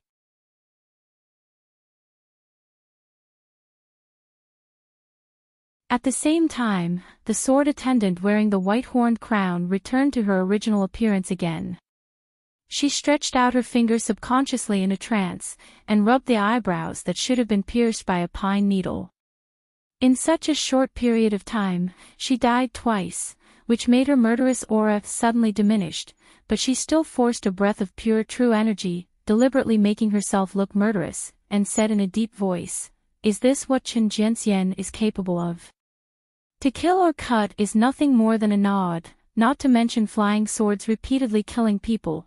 It is a mountain of knives and a sea of fire, cooking in an oil pan. Chen Jianxian just uses them one by one, begging for mercy with you, even if I have no backbone." Chen Ping closed the account book, smiled and said, "You don't lose, you have a good heart. You are still young, and your martial arts level is not enough. Now it is just Ma Yumai's help. Wait until you learn the 7 or 8 costs of old Master Shin. It is estimated that in the future, he will be the powerful accomplice of the Ma family in Yongzhou County, specializing in some shady activities, or traveling at night, eradicating dissidents or hindering the immortal masters in the family to worship." The maidservant with the white-horned crown said with a stern face, "Even if I become a ghost, even if I crawl, I have to climb to Qin Jiangxian's hometown, and go to that downcast mountain to avenge my revenge." Chen Pingan squinted his eyes and smiled, nodded and said, "It's easy to say. You should be satisfied in life. You should repay kindness and revenge. Enemies and avengers, both sides rely on their own abilities. It's just a senior who has gone through many rivers and lakes. Let me tell you a principle of the world: when the situation is not in control, young people should not speak fiercely, and their eyes should be fierce. It's okay, pay attention in the next life." In an instant, another pine needle pierced through her eyebrows, with strong piercing force. It brought the maidservant in Tsing Yi to hit the wall, slumped on the ground and died.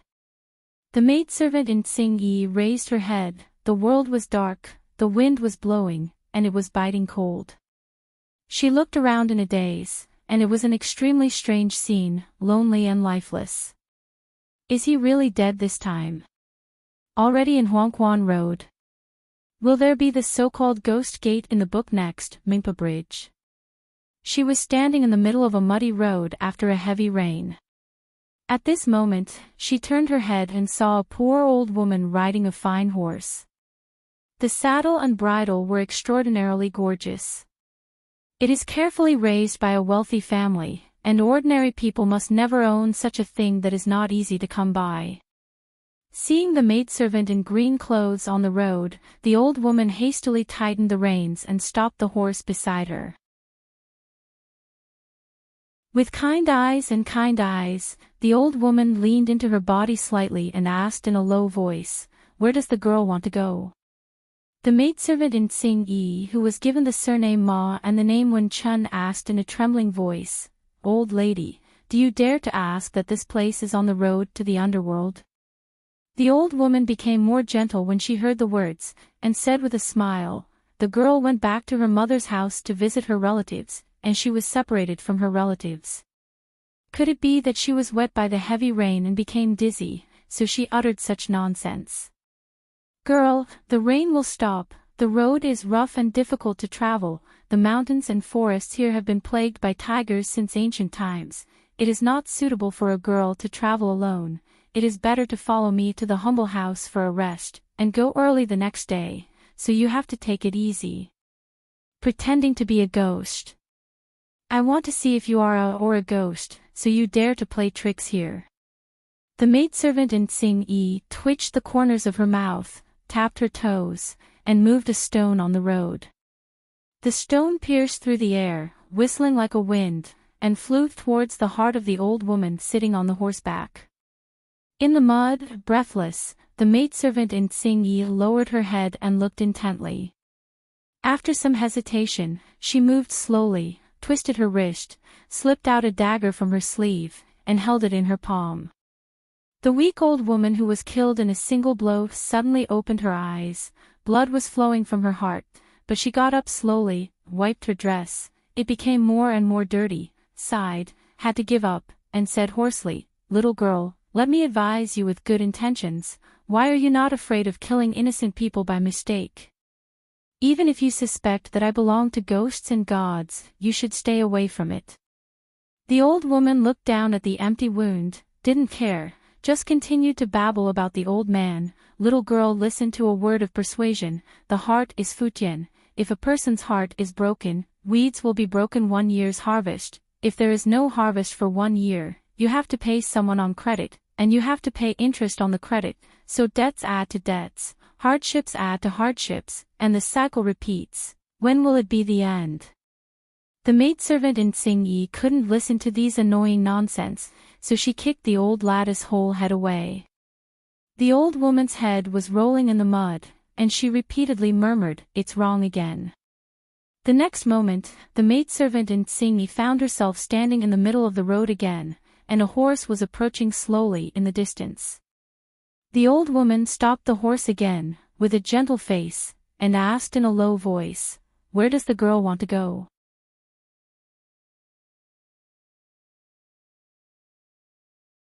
It's just that the two of them have always been hiding their clumsiness, and when they left this Wuxia street, they didn't show the mountains or the water.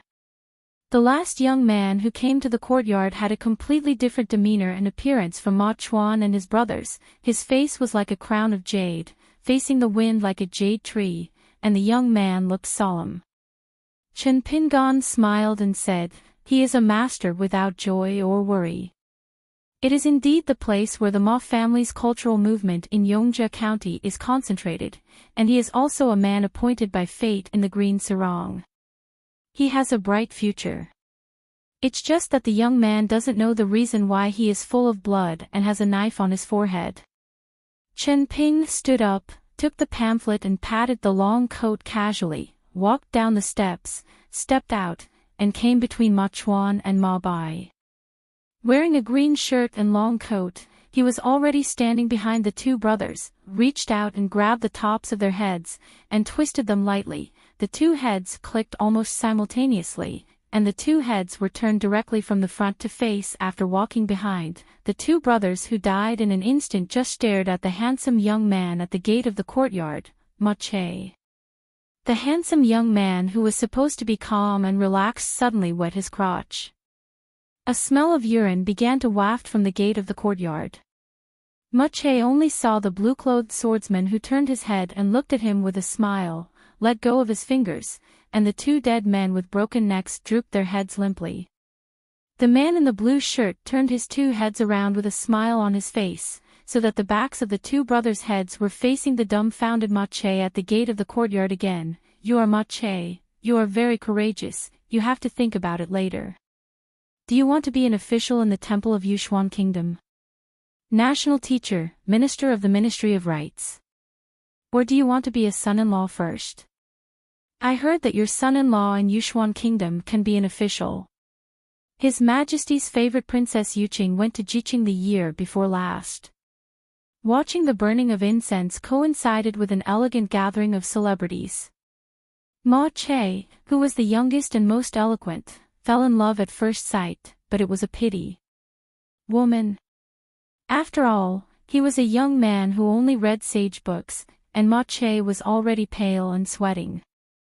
Chen Ping smiled and said, "Do you know why Ma Chuan and Ma Bai ended up like this? Answer carefully, don't be like Ma Kushuan, that big fool who likes to pretend to be smart.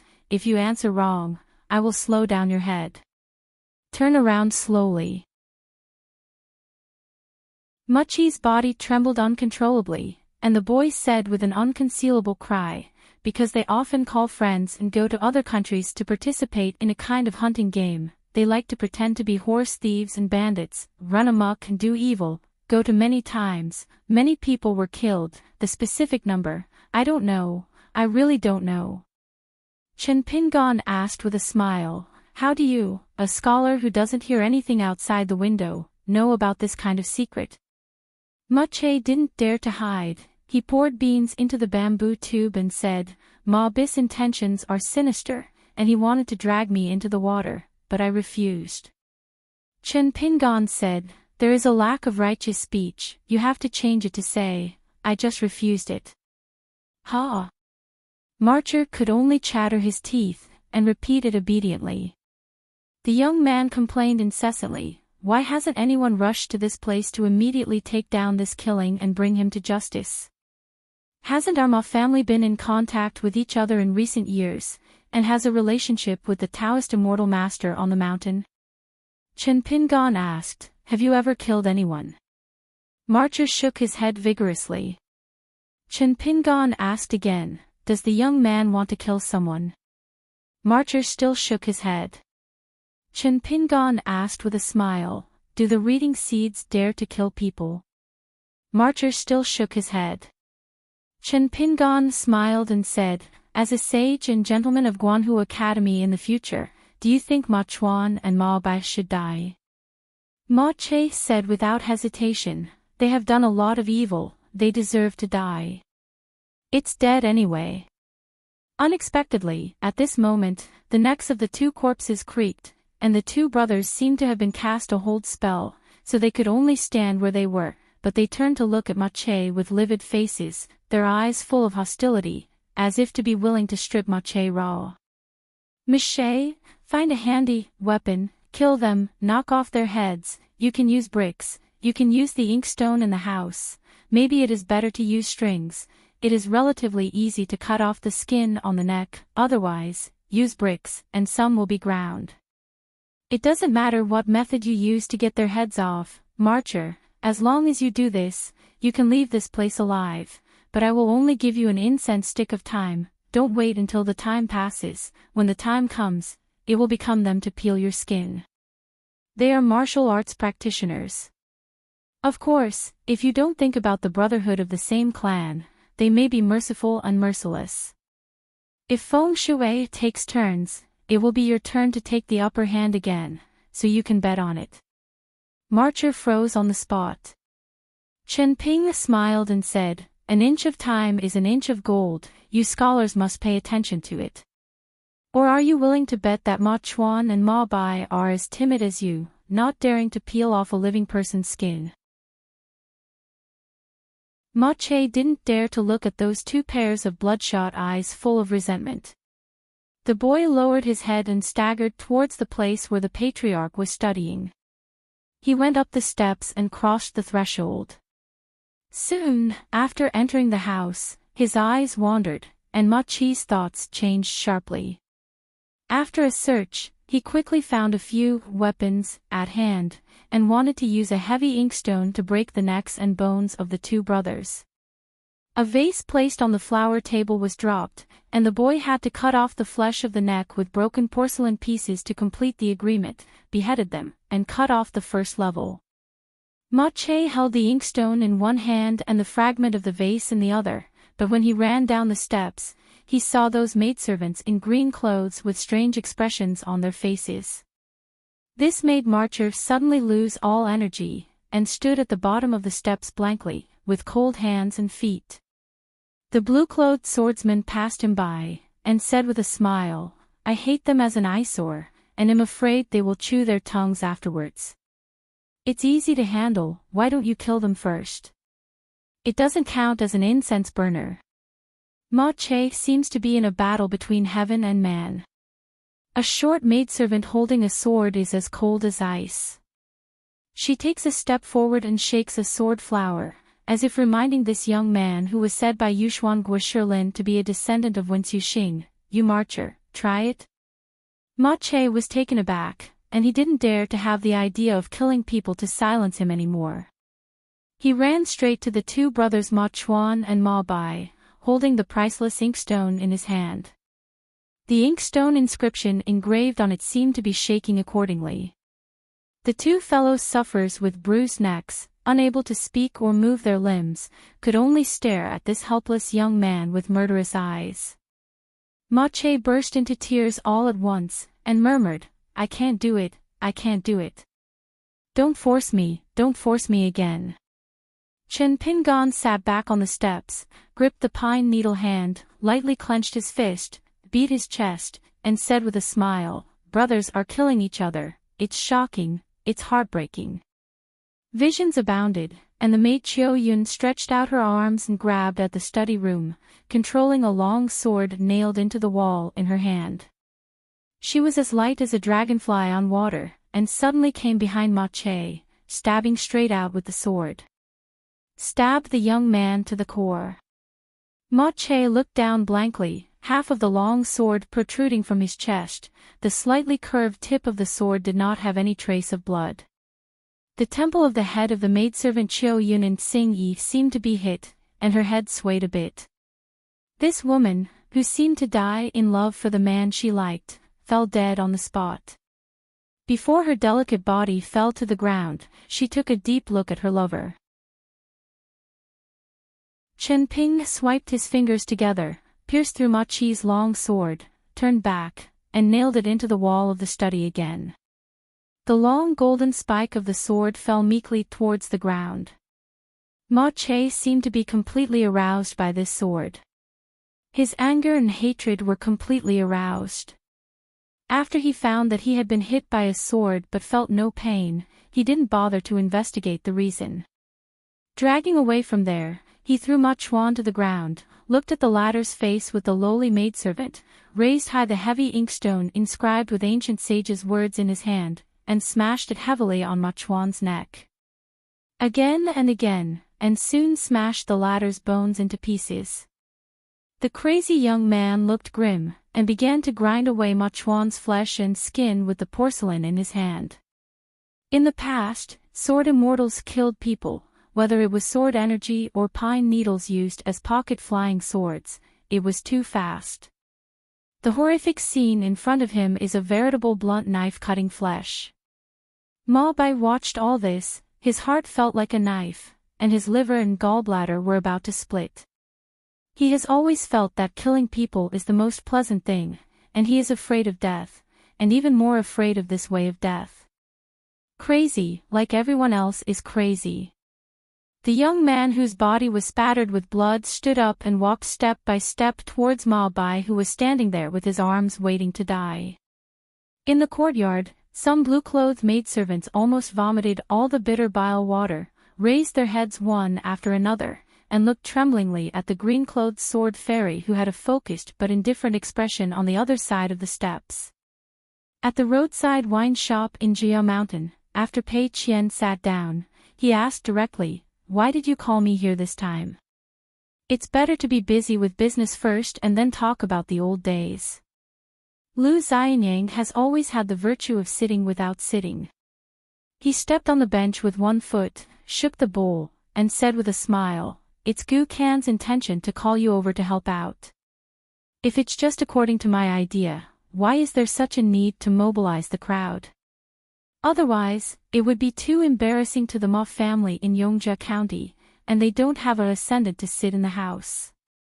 Gu Kan is worried that your master is in the Ma's house, and one of them can't stop him. The tragedies in the romance novels are full of people, cutting grass and roots, not to mention people, even the chickens and ducks that lay eggs in the Ma family are slaughtered, maybe even the eggs of chickens and ducks that were picked up in the kitchen are smashed myself." Pei Qian couldn't help laughing. How could master do such a thing?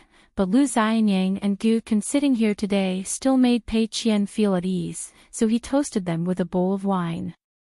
Gu Kan picked up the wine bowl, took a long gulp, and said, "I never said that." Then Gu Kan added, "But I really think so." Lu Xianyang said, "So Gu Kan is worried that the two of us will not be able to stop Chen Pingan. If you are present, maybe Chen Pingan will care about his status a little bit, and want to maintain master's face and be a good person on your side, so as not to kill the red over there." Blind. Pei Qian hesitated for a moment, and said honestly, "Then you have found the wrong person. I will not stop master from doing anything. I will only go to the chicken coop and duck pen to help pick up eggs, and see if there are any fish that slip through the net." Lu Xianyang choked for a moment, squinting at Gu Kan. "This is the helper you found." Gu Kan was very happy. She did not misread Pei Qian. She liked her very much. "Up and down the mountain, walking alone in the rivers and lakes, you can provoke me, but I don't care, because Pei Qian is the master's disciple who came from Luoba Mountain. But if you dare to provoke my master, then Pei Qian is the master's first disciple. You can also try the boxing that was fed on the second floor of the bamboo building back then." Lu Xianyang asked with a smile, "Little slug, do you know what your greatest strength is?" Gu Kan said, "My biggest advantage as a person is that I know that I have many shortcomings." Lu Xianyang put the words on his lips and drank down his stomach with wine. Gu Lingyu, who was sitting by the brazier, couldn't help but chuckle. She had already taken off her boots and brocade socks, revealing a pair of slender feet like suet jade, with the instep slightly raised, like crescent moons. Listening to a few of them chatting is really interesting. Gu Kan held the bowl and took a sip of the mountain-mounted Pan Temple fairy wine, as if he was too lazy to use the means of speaking from the heart, and said slowly, "I have seen Ma Kushuan with my own eyes, and everyone said that Ma Kushuan is domineering, and his words and deeds are ruthless. Don't worry about the consequences of everything you do. In fact, this guy is not as good as the outside world says. He only cultivates his strength but not his heart. Ma Kushuan can achieve today's outstanding achievements. He has his own genius and academic ability." Lu Xianyang chuckled, "You little slug is the same as that Ma Kushuan, and you know each other best, so Gu Kan's point of view is still tenable when talking about this." Of course Gu Kan knew what Lu Xianyang meant, so he just didn't take it seriously. Lu Xianyang is not a person who can hide his words, and what he wants to say is on his face. In fact, Pei Qian was very curious about the way her master got along with Lu Zongzhu and Gu Kan when she was little Haitan. Master and Gu Kan reunited after each walked out of Shujian Lake. The two sides really won't have any grievances, really won't drift away. Even if they meet, they will have nothing to talk about. The last hidden official of the Great Wall of Sword Qi is the bottom one. At that time, the list did not give Chen Pingan's name, but only introduced the realm of the young hermit official, the sword cultivator of the nascent soul realm, and the warrior of the mountaintop realm. This made the young hidden official who was shrouded in clouds and mists a bit like a gatekeeper. It seemed that no matter who it was, as long as he beat Qin Shishir, he would have the strength to be on the list. Among the 10 candidates are Ma Kushuan from Jinwu Mountain in Aquarius Continent, Su Bai from Shenzhou of Middle-earth, and Chunqing from Zhuhai Dongtian. Before Ma Kushuan went to trouble with Credit Moon, it was not really a fight, because Credit Moon voluntarily conceded defeat, and Credit Moon is indeed not weak in terms of evasion methods. But Su Bai didn't have such good luck. Even though he didn't want to conflict with Ma Kushuan at all, Ma Kushuan didn't give Su Bai a chance to avoid his edge at all. Among the three, only Chunqing seriously fought with Ma Kushuan, and at the same time, Ma Kushuan was also the most concerned about this fight, just because as the only direct descendant of King Shinshan, Chunqing, the master of Taoism, rode, most like Qin Pingan. After all, there are as many as 4 martial arts masters who have traveled to the Bamboo Sea and caves and taught boxing for Chunqing. In fact, from the beginning to the end of this match, he steadily suppressed Ma Kushuan, who was pure green, and in the end he gave this defeated opponent an evaluation that was not considered an evaluation. It roughly means, kindly advise, not to learn boxing after you become a pure youth. You are not worthy to lift the shoes of that surnamed Qin.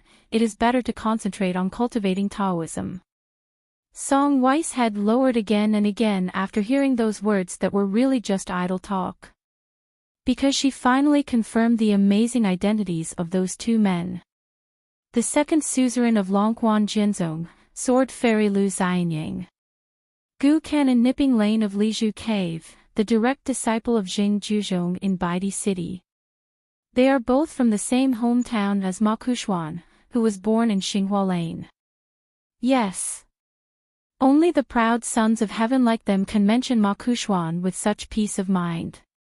The kind of indifference that comes out from the bottom of your heart. There is no need to pretend to be loose. Lu Xianyang asked casually, you once fought side by side with the 2 of them. In your opinion, what is the level of Chunqing and Su Bai? Gu Kan took a sip of his drink. Su Bai's shortcoming is that he fights people against each other, and he is not cruel, so his realm should be treated at a lower level. His strong point is strategizing. Generals are what Su Bai is born to be good at. When it comes to the battlefield, on the other hand, when Su Bai dispatches soldiers and horses, he will become extremely hard-hearted. One-on-one, if Su Bai confronts me, he will definitely die. Chunqing's learning is mixed, and her talent is indeed good. Among the 10 young people and the 10 candidates, she is the youngest one. It is not without reason. Now Chunqing is only in her 20s. As a pure martial artist, after going through the wilderness battle, it is estimated that she will soon break through the bottleneck of the Yuanyu realm, boxing and martial arts, proficient in 18 kinds of weapons. As a Qi trainer, she has long been the bottleneck of the nascent soul realm, the 5 elements Kanyu, the thunder talisman, the organ formation, the shaman to descend the truth, and the ghost control. She is proficient in commanding the gods, hunting, hiding and escaping, and she has a lot of room for growth. Her advantage should be that after entering the ascension state, Chunqing will most likely become a strong ascension with both offensive and defensive skills. Higher than Yeshio Qingmi, similar to my sister-in-law Han Xiao after leaving the Baidi city. I guess the fire dragon real person in Beiju Luzhou will be the ultimate height of Chunqing's future road. If Chunqing with an extra layer of sword repair status, she can be regarded as Qin Pingan of the old porcelain mountain. Lu Xianyang couldn't help laughing. If it wasn't for the last extremely hurtful comment, I would have really believed you, Gu Kan. The implication of the little slug is that Chunqing does look a lot like Qin Pingan, but after all, compared to the authentic work, she is just a poorly made imitation porcelain, which is placed in the hometown of the few of them. It can only be smashed and thrown into the old porcelain mountain. When Chen Ping asked about the sword at Jingyang Mountain, Ma Kushuan was actually watching from nearby. Yu Shiwu even said that this was Ma Kushuan's only chance. Later, when the news of Chen Ping's engraving on the city wall reached Haoran, Ma Kushuan was even more uncertain about the depth. Lu Xianyang asked curiously, did you place chess pieces in Ma Mansion, Yongja County? Idle is idle, you have to find something to do. Gu Kan nodded and said, I was worried about scaring the snake, so I didn't dare to install too many nails. I only threw 3 nails into it, and one was pulled out a few years ago. He is a rotten switching old man. Cultivator, he accidentally exposed the clues, so Shinkook quickly destroyed the corpse and wiped out the traces by himself. As the reward agreed by both parties, his 2 direct disciples are now considered prosperous, and I will find them for each of them. I found a preacher, all of whom were anonymous worshippers of Baidi City, so I even doubted whether this person wanted to die on purpose, because according to the terms I made with him at the beginning, if he accidentally died in Moss House, his 2 disciples will benefit the most. If I do a fair deal with anyone in the future, I have to make up for this loophole. There is another one that has been completely marginalized. Earlier, I worked as an errand in Ma Xinjiang. I was doing well, but I couldn't send any useful news. Now I am in charge of a small bank of Ma Xinjiang Bank. The remaining one can also be neglected, and it survived only because she was not a chi practitioner. It has nothing to do with whether she is smart or not. Now she is just a concubine of a descendant of the Ma family. It is said to be a concubine, but she can't even get in through the side door of Ma's family, so she can only be kept outside, blowing pillows and talking nonsense, but in a few years, she will grow old and lose favor. It's even more useless. When Gu Kan said this, he shook his head and said, even if the nails are hidden deep, they are still there. With the foundation of the Ma family's great business, stepping on these few nails thrown on the ground will not hurt your feet. After all, it's too stupid for me not to be watching in person. At the counter, Song Wei was terrified and his face turned pale. You gods, you speak from your heart. Now she has to worry about whether she will also end up being destroyed. Drinking wine from my shop, but you want to give me a bowl of rice with a severed head? You are too bullying. Consciously or not, Pei Qian glanced at the goddess of the mountain. The state of mind of the gods of the mountains and rivers in the world is actually quite boring and relatively the same. Most of them are shrines and statues of golden statues surrounded by incense. Degree. As for the town gods at all levels, probably because of the incompatibility of yin and yang and the different paths of darkness, even a county town with the lowest rank, even Pei Qian can't really see what's going on inside. Lu Xianyang was disappointed when he heard Gu Kan's plan, and complained, that's it. Gu Kan sneered, otherwise. How simple do you think it is to place chess pieces, train dead soldiers, and guard against spies becoming traitors? Lu Xianyang said unhappily, I thought that the nail you threw in could have a chair in the Moss Ancestral Hall. Gu Kan said, why don't you say that Ma Yan and Qin Jing are the nails I planted beside Ma Kushuan? Lu Xianyang's eyes lit up, and he didn't feel pain in his back while sitting and talking. Gu Kan, chatting with me, you've opened up your mind. I think this method is really good and feasible. You will work hard in this general direction in the future. Gu Kan spit directly towards Lu Xianyang. Lu Xianyang tilted his head to dodge. Instead of being angry, he quickly finished a bowl of wine, lifted the empty bowl, and continued to provoke Gu Kan. Good hidden weapon, come again, see if I can. It's a bit disgusting to fill up a big bowl, it's full, and then drink it up with your head up, Miss Gu. Pei Qian grinned. Gu Lingyu, who was sitting alone by the brazier, suffocated, but still couldn't hold back, and burst out laughing. As long as my son has no objections, of course I don't mind.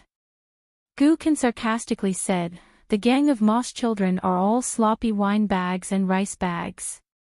They don't even have the qualifications to be pawns. They just focus on practicing swords, Mr. Liu. You can figure it out yourself and let none of me be in the vase. What about the people in the continent? Lu Xianyang said straightforwardly, remind you to talk to me well, this kind of shady business, if I'm not in a good mood, I'll leak it to Chin Pingon. Gu Ken was afraid of Chin Pingon, and Chin Pingon was afraid of himself. This is called tofu with brine, one thing for one thing. I, Uncle Lu, have no reason to compete with a little slug, it's 2 realms behind. Lu Xianyang stood up and lazily said, I've finished the wine, it's time to get down to business. Gu Ken didn't get up, and frowned, where are you going, what are you doing? Lu Xianyang rolled his eyes and said, you talk the most nonsense, old habits, learn more from Chin Pingon, just follow Uncle Liu's to eat and drink. Gu Ken shook her head and said, if you don't speak clearly, I'll stay here anyway. Damn, I made a mistake, Chin Pingon didn't dare to say anything on your side, what should I do? Previously in Luopa Mountain, I kindly wanted to go to Tongyi's house to help, and listen to what he said, so why not just teach me that I am too idle, a fairy? Lu Xianyang's momentum changed completely, and he said calmly, you 3 will go to the city god's temple in the capital, and I will go to the Yushuan Kingdom Palace. Pei Qian had already stood up, holding a green bamboo stick, and asked, Sect Master Lu, I want to go to the Qin Tianjian alone. Lu Xianyang thought for a while, nodded and said, of course, remember to change your appearance. If you really want to do it, don't hesitate. If anything happens, I will help you with your master. When Gu Ken stood up, Gu Lingyue, whose real name was Zi Wuming, immediately put on her socks and shoes, and followed her to her feet. Lu Xianyang glanced at the goddess of mountain god, smiled and said, how do you say it? Song Wei gritted his teeth, the wine shop is closed today, and there are no customers. Lu Xianyang asked, what if Changshan God asks you personally? Song Wei was silent. I really dare not make any guarantees. After all, she is a small mountain who depends on others, and Jiao Mountain is under the direct jurisdiction of Lujiao Mountain.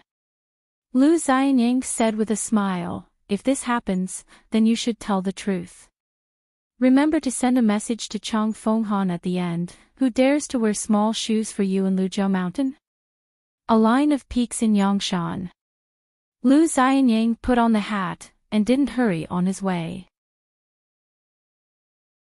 After a little thought, he said slowly, slight changes, Gu Ken will go to the Imperial Palace, Pei Qian will go to the city god's temple in the capital, and Gu Lingyan will go to the Qin Tianjian. I will work harder and walk a long way. Gu Ken said, you are not suitable, let me replace you. Lu Xianyang stretched out his hand to hold Gu Ken's head, looked ahead, and said with a bright smile, there is no such reason, the 3 of us, you are the youngest. Gu Ken stretched out her hand to pat Lu Xianyang's hand, but didn't say anything, she agreed to Lu Xianyang's proposal. The wine flag was slanted, it was still raining heavily outside, and the road was muddy.